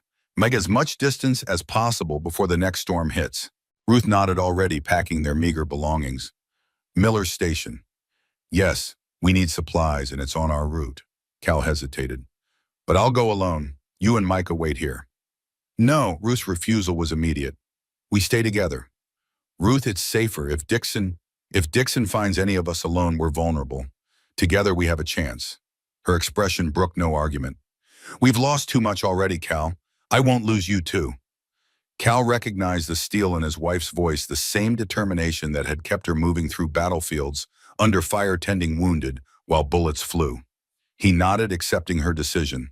They departed within the hour, Cal breaking trail, Ruth and Micah following in his footsteps. The terrain grew less severe as they descended from the high country, dense forest replacing rocky slopes. By midday, they reached a crude trail, little more than a game path, but evidence of human travel. Miller's Station should be a few miles ahead, Cal said, consulting the map. where this trail meets Cottonwood Creek. Will there be people? Micah asked his first words since they'd set out. Possibly. A trading post this remote might have a handful of residents. Cal crouched to the boy's level, which means we need to be careful. If anyone asks, you're our son, we're headed to Helena to visit family. Micah nodded solemnly. I can pretend. It's not entirely pretending, Ruth said softly. Not anymore. They approached Miller's station cautiously, Cal scouting ahead to ensure no unexpected dangers waited. The trading post proved smaller than anticipated, a sturdy log structure with attached stables, smoke curling from its chimney into the gray sky. Two horses stood in the crude corral, neither matching Dixon's distinctive mount. A good sign, but Cal remained wary. Frontier trading posts were crossroads of information, and word traveled fast along these isolated routes. Stay close, he instructed Ruth and Micah. Let me do the talking. Inside the trading post was warm and dimly lit, smelling of tobacco, leather, and wood smoke. A massive man with a gray beard tended the counter, eyeing the newcomers with practiced indifference. Afternoon, he greeted. Name's Miller. What brings folks out in this weather? Supplies, Cal replied, keeping his tone casual. Heading to Helena. Got caught in the storm, lost some of our provisions. Miller nodded, seemingly accepting this explanation. Got the basics. Flour, coffee, jerky, some winter gear if you need it. Prices are steep this time of year. Understandable. While Cal negotiated for supplies, Ruth guided Micah to the small stove in the corner, warming his hands and feet. The boy's eyes darted nervously around the unfamiliar space, his body tensed for flight. Easy, Ruth murmured. We're safe here. For now, Micah whispered back. As Cal concluded his business, the trading post door swung open, admitting a gust of cold air and a middle-aged trapper laden with furs. The newcomer stomped snow from his boots, nodding a greeting to Miller. Thought you'd be holed up with this weather, Jenkins, Miller observed. Can't afford to wait out every storm. Jenkins hung his coat on a peg. Besides, got news worth traveling for. Oh, Miller's interest was evident. Big commotion over in Clearwater. Rich fella from back east offering rewards for information on some folks traveling with a boy. Jenkins warmed his hands at the stove, not noticing how Ruth stiffened beside him. $500 just for solid information. More if it leads to finding them. Cal continued his transaction, maintaining an outward calm while his mind raced. Maxwell Thornton had escalated his efforts, turning their pursuit into a public hunt with financial incentives. What's the boy wanted for? Miller asked, wrapping Cal's purchases. Nothing criminal from what I heard. Family matter, custody dispute or some such. Jenkins shrugged. Chin shrugged. Rich folks' problems, but $500 would buy a lot of supplies. Description, man in his 30s, woman about the same. Boy around 7, dark hair. Heading toward Helena, supposedly. Miller's eyes flickered briefly to Cal, then Ruth and Micah. A moment of recognition quickly suppressed. A lot of folks on the Helena Road, Miller said neutrally, handing Cal his change, especially before the passes close for winter. Indeed, Cal gathered their supplies, keeping his movements measured despite the urgency pulsing through him. Much obliged for your help. As they prepared to leave, Miller spoke quietly for Cal's ears alone. North Trail forks a mile ahead. Left branch ain't on most maps. Longer route to Helena, but less traveled. Cal met the trader's eyes, recognizing the deliberate assistance.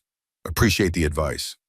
Outside, they moved quickly to the stables, retrieving their gear and departing without delay.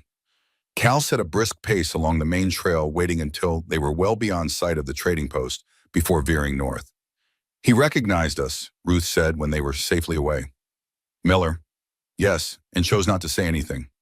Cal adjusted their course. Not everyone's swayed by Thornton's money, but many will be. $500 is a fortune out here, which means we avoid people entirely from now on. Take Miller's suggested route, the unmapped trail.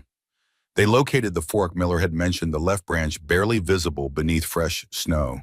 It climbed steadily through dense pine forest, following a route that appeared rarely used. By late afternoon, the weather began deteriorating again, heavy clouds building from the west wind, strengthening. They needed shelter before the next storm hit. There, Cal pointed to a rocky outcropping ahead. Natural overhang. Not ideal, but better than open ground. The formation provided minimal protection, a shallow cave at best, but allowed for a small fire and shelter from the worst of the wind. They established camp quickly experience, making them efficient despite exhaustion. As darkness fell, the promised storm arrived, blanketing their small haven in swirling white. They huddled together near their meager fire, sharing body heat and the fresh supplies from Miller's station. How much farther to Helena? Micah asked, his voice small against the storm's fury. 2 days, Cal estimated. Maybe 3 in this weather. And then we're safe. Ruth exchanged glances with Cal over the boy's head. Neither wanted to lie to him, but neither could promise safety even in Helena. Judge Wheeler might help them, or might uphold Maxwell's guardianship claim. The law was unpredictable, especially when wealth and influence entered the equation. Then we have a chance, Cal said finally. A fair hearing before a judge who can't be bought. Micah nodded, accepting this qualified hope. I remember things now about grandfather, things I didn't before. What kinds of things? Ruth asked gently. The cellar. Micah's voice dropped to a whisper. He would lock me there when I displeased him, sometimes for days. Said it would build character. Cal's jaw tightened, fresh anger coursing through him. No child should endure that. Mama would sneak food to me. Water, too. She'd sing outside the door so I wouldn't be afraid. Micah's eyes filled with tears he refused to shed. I tried to be brave for her, to not cry where grandfather could hear. Ruth drew him close, her own eyes damp. You were brave, Micah. So brave. But not brave enough to save her, could they? The boy's voice broke. When the fire came, I just hid, like she told me to. You did exactly right, Cal said firmly. Your mother wanted you safe. That was her choice, her gift to you. If I tell the judge everything, will it help? Will he believe me? Yes, Cal assured him, praying it was true. Judge Wheeler will listen, and the truth has power, Micah, even against men like your grandfather. The boy seemed to accept this, settling against Ruth with the exhaustion of emotional release. Soon he was asleep, face finally peaceful in the fire's glow. If Wheeler fails us, Ruth said quietly, what then? Cal had been contemplating the same question. Then we keep moving, Wyoming, Dakota Territory, Canada if necessary. A lifetime of running. If that's what it takes. Cal's expression hardened. I won't return Micah to that man. Not while I have breath in my body. Ruth nodded, the same resolve evident in her eyes. Nor I. They maintained watch and shifts throughout the night, the storm gradually subsiding near dawn. With first light, they continued their journey, following Miller's hidden trail deeper into the wilderness. The day passed in grueling monotony, endless walking through snow-covered forest, each step requiring deliberate effort. Micah kept pace without complaint, though Cal could see fatigue etching itself deeper into the boy's small face. By late afternoon, they reached a valley where the trail descended toward a frozen river. On the opposite bank, smoke rose from what appeared to be a small settlement, perhaps a dozen structures clustered along the riverbank. Not on Blackwood's map, Cal observed, studying the scene through his field glasses. Logging camp, maybe, Ruth suggested, or a mining operation. Either way, we avoid it. Too many people, too many eyes. Cal surveyed the terrain. We'll follow the river, but stay on this side. Keep to the tree line for cover. They paralleled the settlement, maintaining distance, while benefiting from the relatively level ground along the riverbank. Cal remained vigilant, scanning constantly for signs of observation or pursuit. Near sunset, as they prepared to make camp for the night, a sound froze them in place, hoofbeats approaching rapidly from behind. Cal signaled Ruth and Micah into the cover of dense pines, his rifle already in hand. The riders appeared moments later, 3 men moving fast along their back trail. Not Dixon and his usual companions, but strangers, heavily armed. Bounty hunters, Cal whispered, recognizing the type, if not the individuals. Thornton's reward is drawing them like flies. They remained motionless until the riders passed, continuing toward the settlement across the river. Only when the sound of hoofbeats faded completely did Cal signal it was safe to move. They were following our trail, Ruth observed, her face pale. Yes, and they won't be the last. You saw Cal's expression was grim. The reward changes everything. Every tracker hunter and desperate man in the territory will be looking for us now. Then we need to move faster. Ruth's determination remained unshaken. Push for Helena with minimum rest. Cal nodded, though concern shadowed his features. The pace they'd maintained was already taking its toll, especially on Micah. accelerating further risk collapse from exhaustion, a death sentence in these conditions. But the alternative was worse. Capture meant Micah's return to Maxwell Thornton, to abuse disguised as discipline, to a life without love or freedom. They traveled through the night using the moon's light to navigate the frozen river valley. Cal carried Micah when the boy's strength finally failed the small body light in his arms, despite the added burden to his own exhausted frame. Dawn found them miles beyond the settlement, approaching a series of low hills that marked the beginning of the Helena watershed. Somewhere beyond those hills lay the territorial capital, and Judge Wheeler, their last best hope for justice. Cal called a brief halt, allowing Ruth and Micah to rest while he scouted the terrain ahead. The hills presented both challenge and opportunity, harder to traverse, but offering countless places to hide or establish defensive positions if pursued. As he surveyed their route, movement caught his eye, a thin column of smoke rising from a sheltered draw, perhaps half a mile distant. Not a settlement or camp, but a single fire carefully positioned to minimize visibility. Someone hiding just as they were. Cal returned to Ruth and Micah, sharing his observation. Could be anyone. Prospector, trapper, outlaw, or bounty hunter, Ruth concluded, setting an ambush on the likely route to Helena. Possibly, Cal considered their options. We can divert around them, add distance, but avoid contact. Or, Ruth knew her husband well enough to recognize he was weighing alternatives. Or I investigate, determine if they're a threat or potential ally. Ruth's expression showed her discomfort with the idea. Separating is dangerous. So is walking blindly into potential danger. Cal made his decision. I'll approach carefully, assess the situation. If it's trouble, I'll return immediately and we'll find another route. Though reluctant, Ruth agreed to the plan. Cal left them in a defensible position among dense pines, promising to return within 2 hours, regardless of what he discovered. He approached the mysterious camp with all the stealth his wartime scouting experience provided, moving from cover to cover, alert for sentries or traps. As he drew closer, details emerged: a small lean-to shelter, a carefully managed fire, a single horse tethered nearby. One man alone, not the usual pattern for bounty hunters who typically worked in groups. Cal observed from concealment, studying the stranger. Middle-aged, well-dressed, despite frontier conditions, methodically preparing what appeared to be a survey or map at a portable writing desk. Not a typical wilderness traveler. After ensuring no others lurked nearby, Cal made a deliberate sound enough to alert the man to his presence without appearing threatening. The stranger looked up sharply, hand moving to a holstered revolver, but not drawing it. "Who's there?" he called. "Show yourself." Cal emerged slowly, rifle pointed downward but ready. "Just passing through, noticed your fire." The man studied him carefully. "You're a long way from anywhere, friend." "Could say the same about you." Cal maintained a cautious distance. Not typical country for a gentleman. The stranger smiled slightly. "Appearances can be deceiving. I'm surveying for the Northern Pacific Railway. Future route considerations." He gestured to his maps. Robert Wheeler. The name hit Cal like a physical blow. "Judge Robert Wheeler." Surprise flickered across the man's face. "Yes, though I'm wearing my railway consultant hat at the moment." His eyes narrowed. "You have me at a disadvantage, Mr. Harlan, Caleb Harlan." Cal lowered his rifle completely. "I believe you might be the man we've been trying to reach in Helena." Wheeler's expression showed increased interest. "We begin. My wife, myself, and a boy named Micah, a boy Maxwell Thornton claims as his property." Recognition dawned in Wheeler's eyes. The custody case, Monroe's guardianship ruling. He studied Cal with new intensity. "Half the territory is looking for you, Mr. Harlan.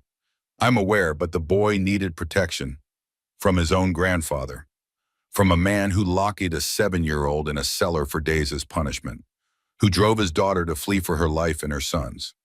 Cal met Wheeler's gaze directly. A man who views children as possessions to be molded through cruelty, not loved and protected. Wheeler considered this serious accusations. Truthful ones. The boy bears the scars, physical and otherwise. A long silence followed Wheeler, weighing Cal's words against unknown considerations. Finally, he gestured to his fire. "Perhaps you should bring your family here, Mr. Harlan. It seems we have matters to discuss." "How do I know I can trust you?" Wheeler smiled thinly. "You don't, But considering I could have half the territory's law enforcement here within days, the fact that I'm offering conversation instead might suggest my intentions. Cal recognized the logic, if not entirely trusting it. I'll return shortly. Any surprises and we'll disappear back into these mountains. Fair enough. Wheeler returned to his maps. I'll prepare extra coffee. Cal retreated, mind racing with this unexpected development. Meeting Wheeler here away from Helena's formal legal settings might be providence or peril. The judge's reputation for incorruptibility offered hope, but reputations could be misleading, especially in territories where law bent to wealth and influence. Ruth and Micah greeted his return with visible relief. When Cal explained the situation, Ruth's expression showed the same cautious optimism he felt. It could be a trap, she acknowledged. Could be, but we were heading to Wheeler anyway. This just speeds the process. Micah, who had listened silently to their discussion, spoke up. I want to meet him. Tell him about grandfather. His determination settled the matter. They gathered their belongings and followed Cal's path back to Wheeler's camp, approaching openly, but prepared for betrayal. Wheeler rose as they entered the small clearing, his manner courteous but reserved. Mrs. Harlan, I presume, and you must be Micah. The boy nodded, studying Wheeler with the wary assessment he applied to all adults. Please sit. Wheeler gestured to logs positioned near his fire. You look exhausted, all of you. They accepted the offered seats and the tin cups of coffee Wheeler provided. For several minutes, no one spoke, the crackling fire filling the silence, as each party evaluated the other. Finally, Wheeler addressed Micah directly. I understand your grandfather is looking for you. Micah's hand found Ruth squeezing tightly. He wants to punish me for running away with Mama. And why did you run away? Because grandfather hurts people. Me. Mama. Micah's voice strengthened. He was sending me to a school that hurts boys, makes them obedient. Wheeler's expression remained neutral. Hampton Academy. Micah nodded, surprise evident. You know it. I know of it. Its methods are controversial. Wheeler turned to Cal and Ruth. You've taken significant risks for this child. Why, because it was right, Cal answered simply. Because no child deserves what Maxwell Thornton calls discipline. Even knowing the legal consequences, kidnapping charges possibly worse. Some laws deserve to be broken when they protect abusers instead of children. Wheeler studied Cal thoughtfully. A dangerous philosophy, Mr. Harlan. But not a wrong one. A faint smile touched Wheeler's lips. No, not wrong. He set aside his coffee. I should inform you that I'm scheduled to hear this case officially in Helena next week. Maxwell Thornton has filed formal charges against you both, claiming kidnapping and custodial interference. Ruth paled, but her voice remained steady. And how do you intend to rule Judge Wheeler? I haven't decided. I never do before hearing all evidence. Wheeler's gaze returned to Micah. Which is why this unexpected meeting might be fortuitous. It allows me to hear the boy's testimony without the intimidating formality of a courtroom. For the next hour, Wheeler gently questioned Micah about his life with Maxwell, his mother's decision to flee the events leading to his current situation. The boy answered with simple honesty, recounting abuses and cruelties no child should experience. Cal watched Wheeler's expression throughout, noting the subtle shifts from judicial detachment to carefully controlled anger as Micah's story unfolded. By the time the boy finished, the judge's decision seemed written in his eyes, though his words remained measured. Thank you for your candor, Micah. It can't have been easy to revisit those memories. Wheeler turned to Cal and Ruth. There remains the matter of legal standing. Even with evidence of mistreatment, courts typically favor blood relations in guardianship cases. Maxwell Thornton used his wealth and influence to obtain those guardianship papers, Cal argued. Judge Monroe never interviewed Micah, never investigated the circumstances. True, and procedural failures can justify judicial review. Wheeler considered for a moment. There's also the matter of the boy's mother. If Eliza Thornton left documentation of her wishes, a will letters, anything indicating her desire to keep Micah from his grandfather, that would carry significant weight. Ruth exchanged glances with Cal. We have no such documentation. Everything was lost when Eliza died. Wheeler's disappointment was evident. That complicates matters. But there might be someone who does, Cal said suddenly. Blackwood mentioned Maxwell brought his wife to Clearwater, Victoria Thornton. He suggested she might not share her husband's views regarding Micah. An interesting possibility. Wheeler rose, pacing the small clearing. I'll need to consider all this carefully. The law provides framework, but justice requires discernment. And until you decide, Ruth asked, what happens to Micah? Wheeler stopped pacing, his decision apparently made. The boy remains in your care for, now under my temporary protective order. He retrieved paper from his desk, quickly drafting a document. This will shield you from immediate arrest, though I advise avoiding populated areas until the formal hearing. When? Cal asked. 1 week from today, in Helena. Wheeler handed the signed order to Cal. I'll continue my survey work as planned, maintaining the appearance of impartiality. You should find suitable lodging near the city, but remain discreet. And if Thornton's men find us before then, present this order. Most will respect judicial authority, even bounty hunters. Wheeler's expression darkened. Those who don't will answer to territorial law, which I represent. As they prepared to depart, Wheeler addressed Micah once more. Young man, I want you to know something important. Whatever happens in my courtroom, your voice has been heard. Your truth matters. Micah straightened, a hint of pride displacing his habitual wariness. Thank you, sir. Cal shook Wheeler's hand, gratitude overwhelming his usual reserve. We won't forget this. Save your thanks, Mr. Harlan. I've merely done what the law permits. Wheeler's smile held genuine warmth. Justice, however, may require more. We shall see. They departed Wheeler's camp with renewed hope, following his suggested route toward Helena. The document he'd provided didn't guarantee their safety or Micah's future, but it offered legal shield and precious time resources as valuable as food or shelter in their current circumstances. For the first time since finding Micah in that abandoned wagon, Cal allowed himself to believe they might succeed. Not just in escaping Maxwell Thornton's reach, but in securing a future where Micah could grow without fear, surrounded by love instead of cruelty. A future where the wounds of the past might finally begin to heal. Helena greeted them with the indifferent face of any frontier capital, a clash of refinement and rawness. Brick buildings alongside crude wooden structures, muddy streets traversed by men in fine suits and filthy prospectors alike. The territorial legislature had brought government and commerce, while nearby gold strikes had delivered wealth and desperation in equal measure. For 3 days, Cal, Ruth, and Micah remained in a small boarding house on Helena's outskirts, following Judge Wheeler's advice to maintain low profiles until the hearing.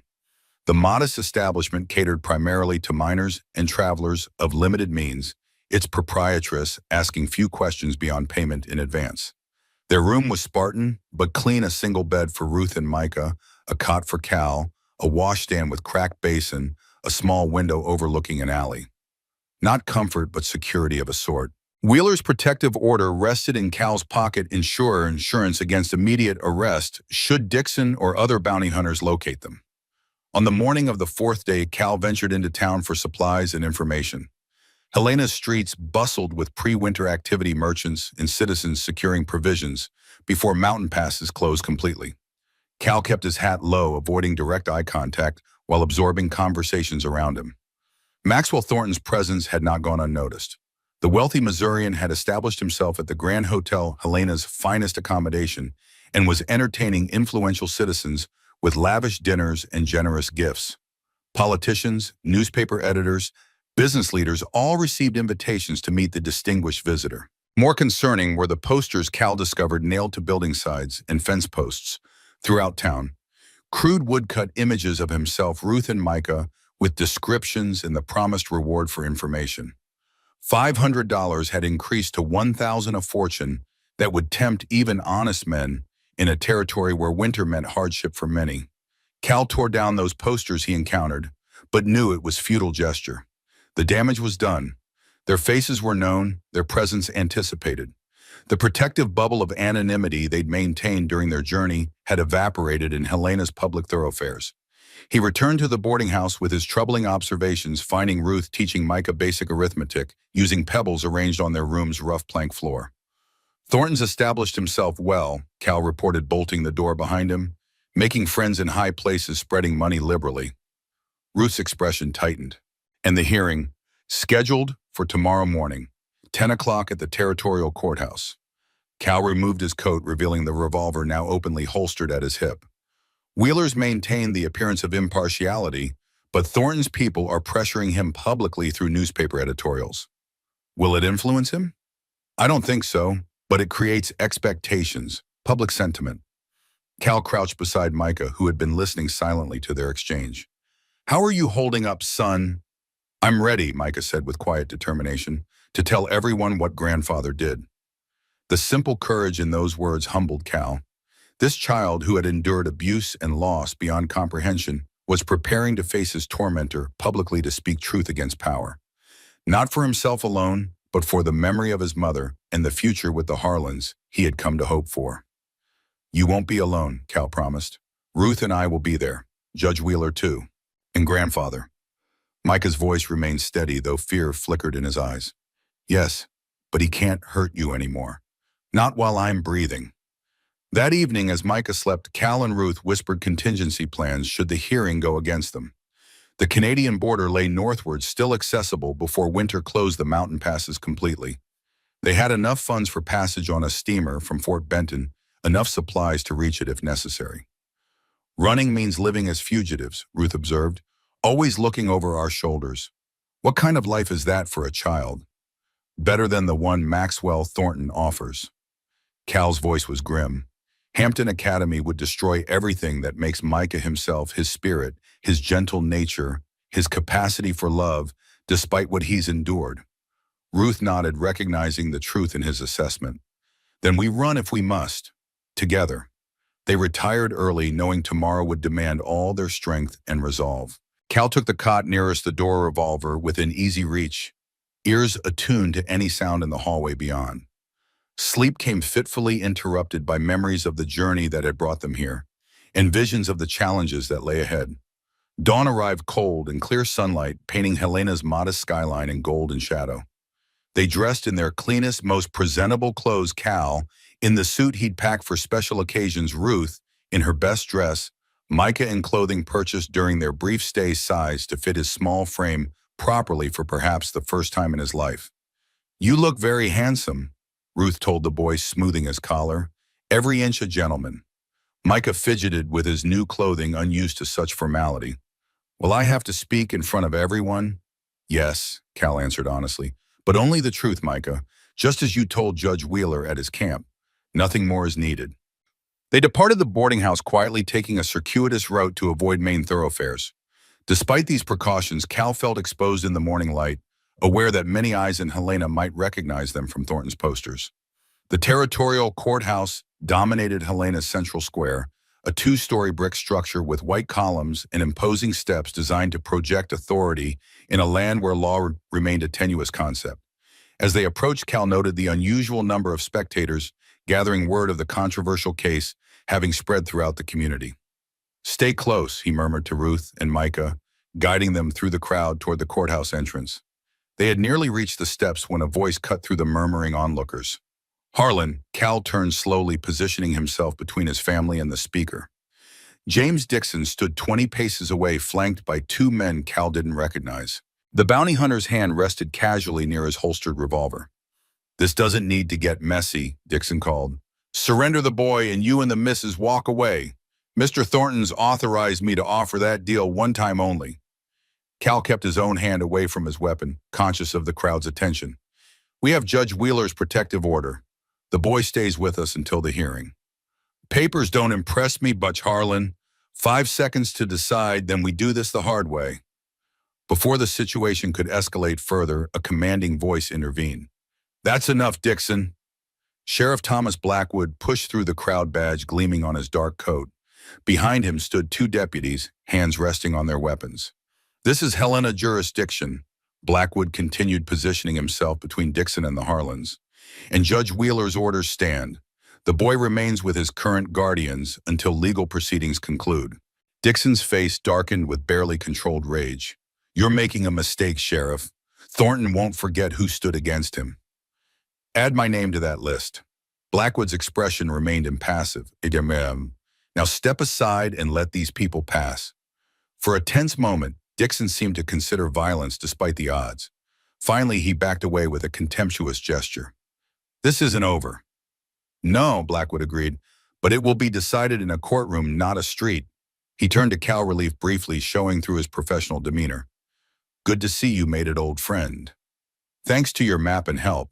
Cal clasped Blackwood's offered hand. Didn't expect to see you here. Wouldn't miss it. Besides, Helena's sheriff requested assistance given the sensitivity of the case. Blackwood nodded toward the courthouse. Let's get you inside. It's safer.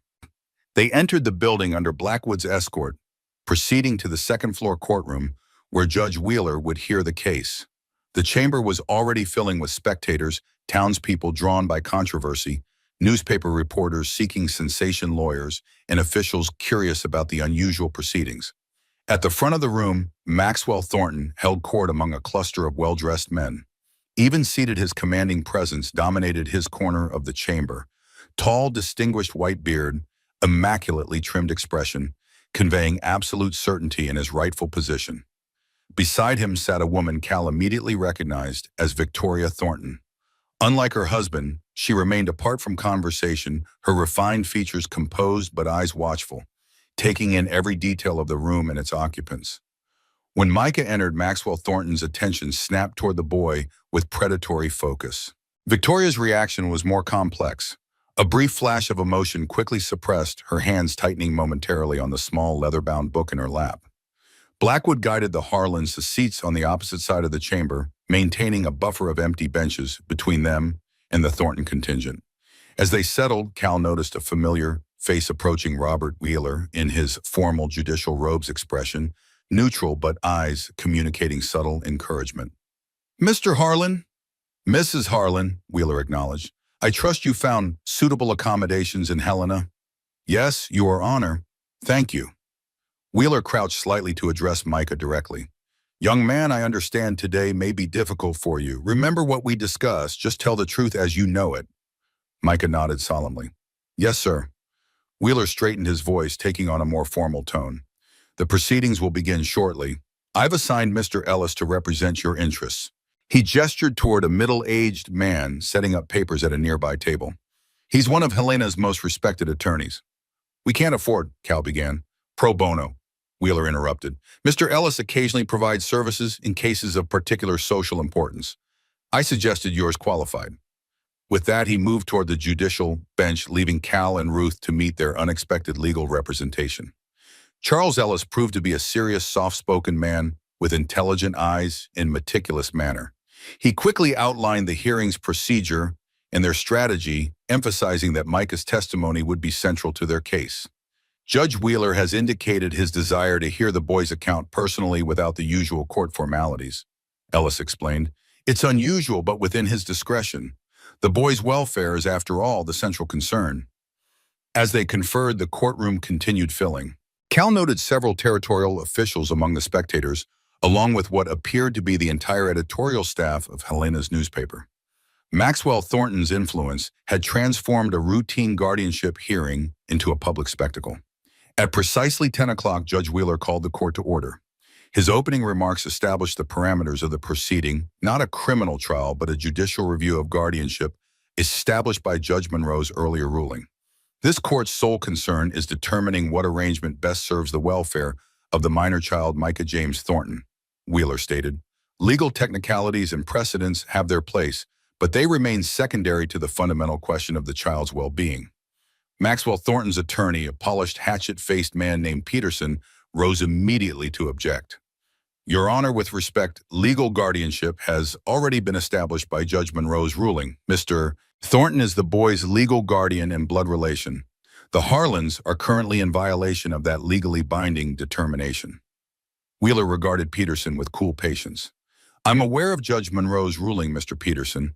I'm also aware that it was made without interviewing the child in question, without investigating allegations of abuse, and without considering the deceased mother's wishes. There is no documentation of Eliza Thornton's wishes, Your Honor. Perhaps, but there is a child with a voice and experiences that deserve hearing. Wheeler's tone left no room for further argument. We will proceed as outlined. The boy will testify first, followed by the Harlans and Mr. Thornton. This court will then render its decision. Peterson subsided, though his expression suggested the battle was far from over. Maxwell Thornton's face had darkened at Wheeler's remarks, his fingers tightening on the ornate cane resting against his knee. Charles Ellis rose to call their first witness. The Harlans call Micah James Thornton. A hush fell over the courtroom as Micah stood his small frame straight, despite obvious fear. Ruth squeezed his hand once before releasing him to approach the witness stand, her eyes never leaving his progress across the courtroom floor. Judge Wheeler spoke gently once Micah was seated. "Micah, do you understand why we're here today?" "Yes, sir." The boy's voice was small but clear. "To decide if I go with grandfather or stay with Cal and Ruth." "That's right. And all I want from you is the truth about your life with your grandfather and what happened after your mother took you away from his home. Can you tell us that?" Micah nodded, took a deep breath, and began his story. For the next hour, the courtroom remained utterly silent as Micah recounted his experiences, the discipline sessions in Maxwell's study, the days of isolation in cellar darkness, his mother's desperate efforts to shield him, their eventual flight, the fire that separated them forever, his journey with Reverend Parker, and finally finding shelter with the Harlans. He spoke without self-pity, relating even the most horrific experiences with the matter-of-fact tone of a child who had known no other reality until recently. This simple delivery made his testimony all the more devastating, truth unadorned by drama or embellishment. When Micah described the cellar punishments, Ruth wept silently. When he recounted Maxwell's promise to break his willfulness at Hampton Academy, Cal's hands clenched until his knuckles whitened. Even some spectators who had entered the courtroom sympathetic to Maxwell's position shifted uncomfortably as the pattern of systematic cruelty emerged through a child's unvarnished account. Throughout Maxwell, Thornton maintained an expression of affronted dignity, occasionally leaning to whisper to Peterson, as if providing contradictions to Micah's statements. Victoria Thornton remained motionless, her eyes never leaving the boy's face, her own expression increasingly troubled. When Micah finished, Peterson rose for cross-examination, his approach deliberately gentle, a wolf in sheep's clothing. "Micah, you've been through difficult experiences, clearly," he began. "And sometimes when we're young, discipline can seem harsher than it is. Your grandfather was simply trying to prepare you for a successful life, wasn't he?" Micah considered this. He said that, but it felt like hate. Peterson blinked, momentarily thrown by the simple response. "Children often misunderstand adult motivations. Isn't it possible you misinterpreted your grandfather's strictness? He locked me in the dark for 3 days because I cried when he hit Mama." Micah's voice remained steady. "Is that a misunderstanding?" A murmur swept the courtroom. Peterson quickly changed tactics. "Your mother took you away without legal right, Micah. Kidnapped you from your rightful guardian. Doesn't that suggest her judgment was questionable?" At this, Charles Ellis rose. "Objection, Your Honor. Counsel is asking a 7-year-old child to make legal determinations beyond his capacity." "Sustained," Wheeler ruled. "Rephrase, Mr. Peterson." Peterson's frustration showed briefly before he mastered it. "Micah, in the time you've been with the Harlans, have they spoken negatively about your grandfather, influenced your memories of him?" "No, sir. They just asked what happened and listened." Micah glanced toward Cal and Ruth. "They didn't tell me what to say. Just to tell the truth." After several more unsuccessful attempts to undermine Micah's testimony, Peterson concluded his cross-examination. Judge Wheeler dismissed Micah with gentle thanks, allowing him to return to Ruth's side.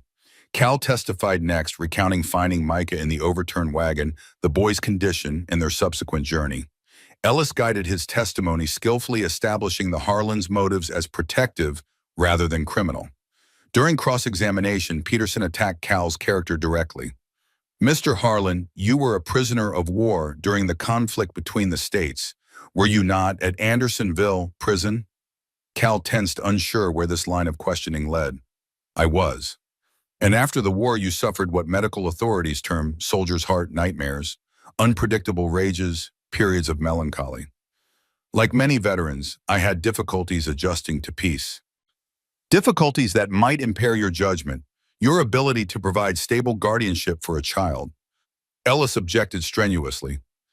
But Wheeler allowed the question, watching Cal carefully. "War changes men," Cal acknowledged, "teaches them to recognize cruelty and injustice more clearly. If that's impaired judgment, then yes, I suffer from it. I can no longer watch a child being abused and tell myself it's not my concern." His response drew murmurs of approval from some spectators, forcing Peterson to abandon that approach. Ruth's testimony followed her nursing background, lending professional weight to her descriptions of Micah's physical and emotional condition. She spoke with passionate conviction about the transformation they'd witnessed: Micah's gradual emergence from fear into trust, his capacity for joy despite trauma, his resilience and courage. When Peterson attempted to suggest Ruth's maternal desperation after multiple miscarriages had clouded her judgment, she met his insinuation with dignity. "I know the difference between wanting a child and protecting one, Mr. Peterson. We didn't take Micah to fill a void in our lives. We sheltered him because he needed shelter, loved him because he deserved love. The distinction matters." Finally, Maxwell Thornton took the stand. Imposing, even seated, he projected absolute authority and righteousness, addressing the court with the confidence of a man unaccustomed to contradiction. "My grandson is a Thornton," he began, as if this simple fact settled all questions. "He belongs with his family, raised according to Thornton traditions and values. My daughter, God, rest her troubled soul, made unfortunate choices, beginning with her marriage to an unsuitable man and ending with her criminal abduction of my grandson." Peterson guided him through a carefully constructed narrative: the concerned grandfather, the wayward daughter, the sacred obligation to continue proper upbringing despite tragic circumstances. Maxwell described his disciplinary methods as traditional and necessary, his intentions as purely beneficial for Micah's future prospects. "The boy needs structure, Your Honor, discipline, the shaping that transforms willful children into responsible men. Hampton Academy provides exactly that environment, the same education that produced senators, generals, and business leaders." During cross-examination, Ellis methodically dismantled this benevolent facade, forcing Maxwell to acknowledge specific incidents Micah had described: the cellar punishments, physical corrections, systematic isolation. "You call 3 days in darkness without adequate food discipline, Mr. Thornton. I call it necessary character building," Maxwell replied without hesitation. "Spare the rod, spoil the child." Biblical wisdom that served generations well before modern sentimentality intervened. And when your daughter protested these methods: "Women are naturally soft-hearted, Mr. Ellis, particularly mothers. Eliza lacked the fortitude to make difficult decisions for the boy's ultimate benefit. So you disciplined her as well. Witnesses reported seeing you strike your adult daughter for interfering with Micah's punishments." A flash of anger crossed Maxwell's face. "I maintained order in my household, as is my right. Even to the point of driving your daughter to flee with her child, to choose homelessness over your beneficial environment. Eliza was emotionally unstable after her husband's death. Her judgment was compromised." Throughout this exchange, Cal watched Victoria Thornton's expression grow increasingly troubled. The leather-bound book in her lap seemed to weigh on her, her fingers tracing its cover repeatedly as her husband's testimony continued. When Ellis concluded his cross-examination, Judge Wheeler paused proceedings briefly. During this recess, an unexpected development occurred. Victoria Thornton approached Ellis, speaking urgently in lowered tones. After a brief conversation, Ellis requested to call a final witness. "The defense calls Victoria Thornton." Maxwell's head snapped toward his wife, genuine surprise, and then cold fury transforming his features. "Victoria," he said sharply, "what are you doing?" She didn't answer him, moving instead toward the witness stand with quiet dignity. Once sworn in, she sat with perfect posture, hands folded over the book she still carried. "Mrs. Thornton," Ellis began gently, "you've heard the testimony today regarding your grandson and late daughter. Do you wish to add your perspective?" "I do." Her voice was soft but carried clearly throughout the now silent courtroom. "I have remained silent too long. Today that silence ends." She opened the leather book, Eliza's journal, Cal realized with sudden understanding. "My daughter kept this journal from the age of 16 until her death. I saved it when Maxwell ordered all her possessions burned after news of her passing reached us." Victoria's voice remained steady, despite the open defiance this admission represented. It documents years of abuse not only toward Micah, but toward Eliza herself. The gradual escalation of Maxwell's discipline from strict to cruel to genuinely sadistic. Maxwell half rose from his seat. "Your Honor, this is outrageous. My wife is unwell, clearly." "Sit down, Mr. Thornton," Wishwater ordered sharply. "You'll have opportunity to respond." Victoria continued as if the interruption hadn't occurred. I failed my daughter, stood by while Maxwell broke her spirit, then attempted the same with my grandson. I will not fail Micah too. She read selected passages from Eliza's journal, heartbreaking accounts of a mother's desperate attempts to protect her child, her gradual realization that escape was their only option, her terror of pursuit and recapture. The final entry dated shortly before the fatal fire proved most devastating. If you're reading this and I am gone, know that I would rather die than see my son return to father's care. I beg whoever finds this, whoever finds my Micah, protect him. Love him. Help him remember that gentleness is not weakness, that kindness is not failure. He deserves a life built on love, not fear. When Victoria finished reading, tears streamed openly down her face. Those were my daughter's last written words, her final plea for her son. She looked directly at Wheeler. I add my own plea now. Do not return Micah to Maxwell. Do not condemn him to the destruction Eliza died preventing. Peterson attempted to discredit Victoria's testimony, suggesting emotional instability or manipulation by the Harlans. She weathered these attacks with the composure of a woman who had endured far worse over decades of marriage to Maxwell Thornton. I have been neither manipulated nor misled, Mr. Peterson. I have simply finally found courage to speak truth I've known for years. When Peterson finished his futile cross-examination, Victoria returned to her seat not beside Maxwell, but across the aisle near Ruth and Micah. This physical repudiation drew gasps from spectators, its symbolic significance lost on no one present. Maxwell Thornton's face had transformed during his wife's testimony, the controlled patriarch giving way to naked rage, then calculating coldness. When Wheeler asked if he wished to offer rebuttal testimony, he declined with brittle formality. My wife's betrayal speaks for itself, Your Honor.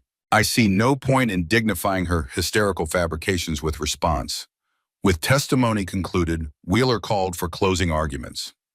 Peterson emphasized legal precedent, blood relation, and Maxwell's substantial resources to provide materially for Micah's future. Ellis focused on the boy's welfare, the documented abuse, and the Harlans' demonstrated commitment to his physical and emotional well-being. Throughout these final proceedings, Micah remained pressed against Ruth's side, his small hand clutching hers, eyes rarely leaving Judge Wheeler's face. Whatever fears he harbored remained contained behind the remarkable composure he'd maintained throughout the hearing. When arguments concluded, Wheeler announced he would deliberate briefly before rendering his decision. The courtroom erupted in speculative conversation the moment he departed, factions forming among spectators based on sympathies developed during testimony. Cal used this interlude to approach Victoria Thornton, who sat alone, isolated by her public stand against her husband. Thank you, he said simply. Your courage today may have saved your grandson's future. Victoria studied him carefully. You truly care for him, don't you? Not as a Thornton heir or family obligation, but as Micah himself. Yes, Ruth and I both. She nodded, decision apparently confirmed. Then I've done right. Finally. She pressed Eliza's journal into Cal's hands. This belongs to Micah now, so he remembers his mother's love, her sacrifice. Before Cal could respond, the bailiff announced Judge Wheeler's return. The courtroom fell silent as Wheeler resumed his seat, expression grave but resolute. This court has heard extensive testimony regarding the guardianship of Micah James Thornton, he began. I have considered legal precedents, familial relationships, material considerations, and most importantly, the welfare of the child himself.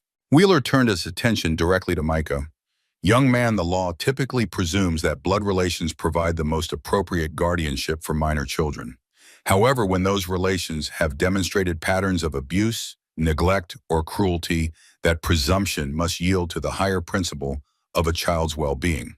He shifted his gaze to Maxwell Thornton. The evidence presented today establishes beyond reasonable doubt that your guardianship would subject this child to psychological and physical harm. Your own testimony revealed not remorse for past mistreatment, but intention to continue and escalate such methods. Maxwell's face darkened, but he remained silent as Wheeler continued. Furthermore, Eliza Thornton's journal, authenticated by her mother, clearly expresses her dying wish that her son be protected from precisely the environment you would provide.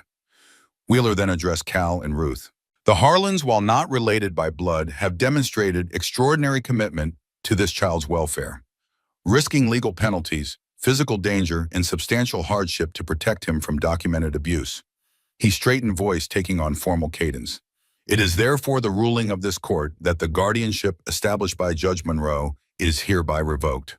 Full legal guardianship of Micah James Thornton is awarded to Caleb and Ruth Harlan, with provision for formal adoption proceedings, should they so choose.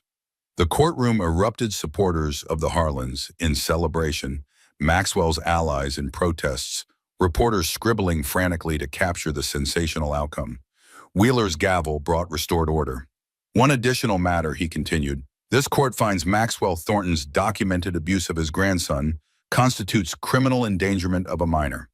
I am referring these findings to territorial prosecutors for potential criminal charges. Maxwell stood abruptly. This is outrageous. I'll appeal to federal courts. No backwater judge will. You are dismissed, Mr. Thornton, Wheeler interrupted coldly.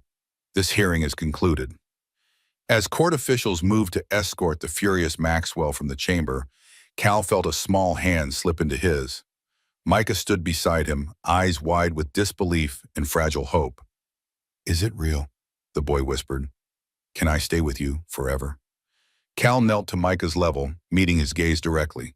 Yes, son, it's real. You're coming home with us. Forever. The tears Micah had contained throughout the hearing finally spilled over. Not tears of fear or pain, but of release of a burden too heavy for small shoulders, finally lifted. Ruth joined them, creating a protective circle around the boy who had become their son through choice rather than blood. Through the press of well-wishers and curious onlookers, Victoria Thornton approached one last time. Take good care of him, she said softly. Help him become the man Eliza dreamed he could be. We will, Ruth promised, and you're welcome in his life if you wish it. Victoria smiled sadly. Perhaps someday. For now I have my own journey of atonement ahead.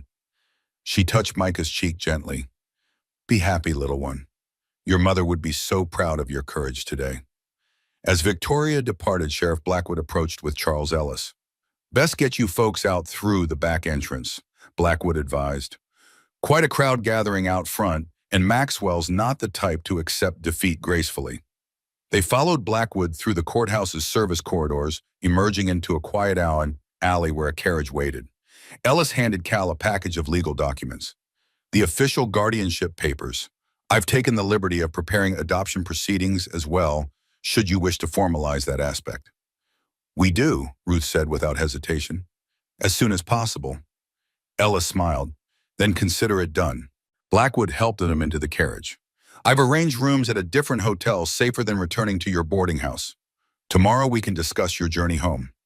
As the carriage pulled away, Cal looked back at the courthouse where their future had been decided. The building stood solid against the Montana sky, a monument to the idea that justice could sometimes prevail against wealth and power, that truth spoken by a child could outweigh a powerful man's influence. Where are we going? Micah asked, still holding tightly to Ruth's hand. To rest tonight, Cal answered, and tomorrow we start for home. Our home, Micah said, testing the words. Yes, Ruth confirmed, drawing him close. Our home. Spring came late to the Montana highlands, snow lingering in shadowed ravines, even as meadows erupted in wildflowers and creeks swelled with runoff. The Harlan cabin had expanded over the winter months, a new bedroom added for Micah, a larger workshop for Cal's growing furniture business, a small garden plot where Ruth cultivated herbs and vegetables. On a sun-warmed afternoon in May, a letter arrived from Helena, the final adoption decree, officially recognizing what their hearts had known for months. Micah James Harlan was now in law, as well as loved their son. They celebrated with a special dinner, the table set with Cal's finest woodwork and Ruth's best cooking. Afterward, Micah led them to the ridge behind the cabin where he'd planted something months earlier, tended through winter snows with patient attention. A young sapling stood there, barely waist-high but sturdy, its first spring leaves unfurling in the mountain sunshine. It's an oak, Micah explained proudly.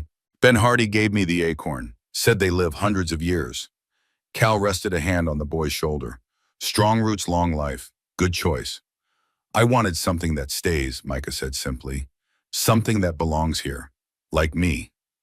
Ruth knelt beside the sapling, touching its tender bark. It's perfect.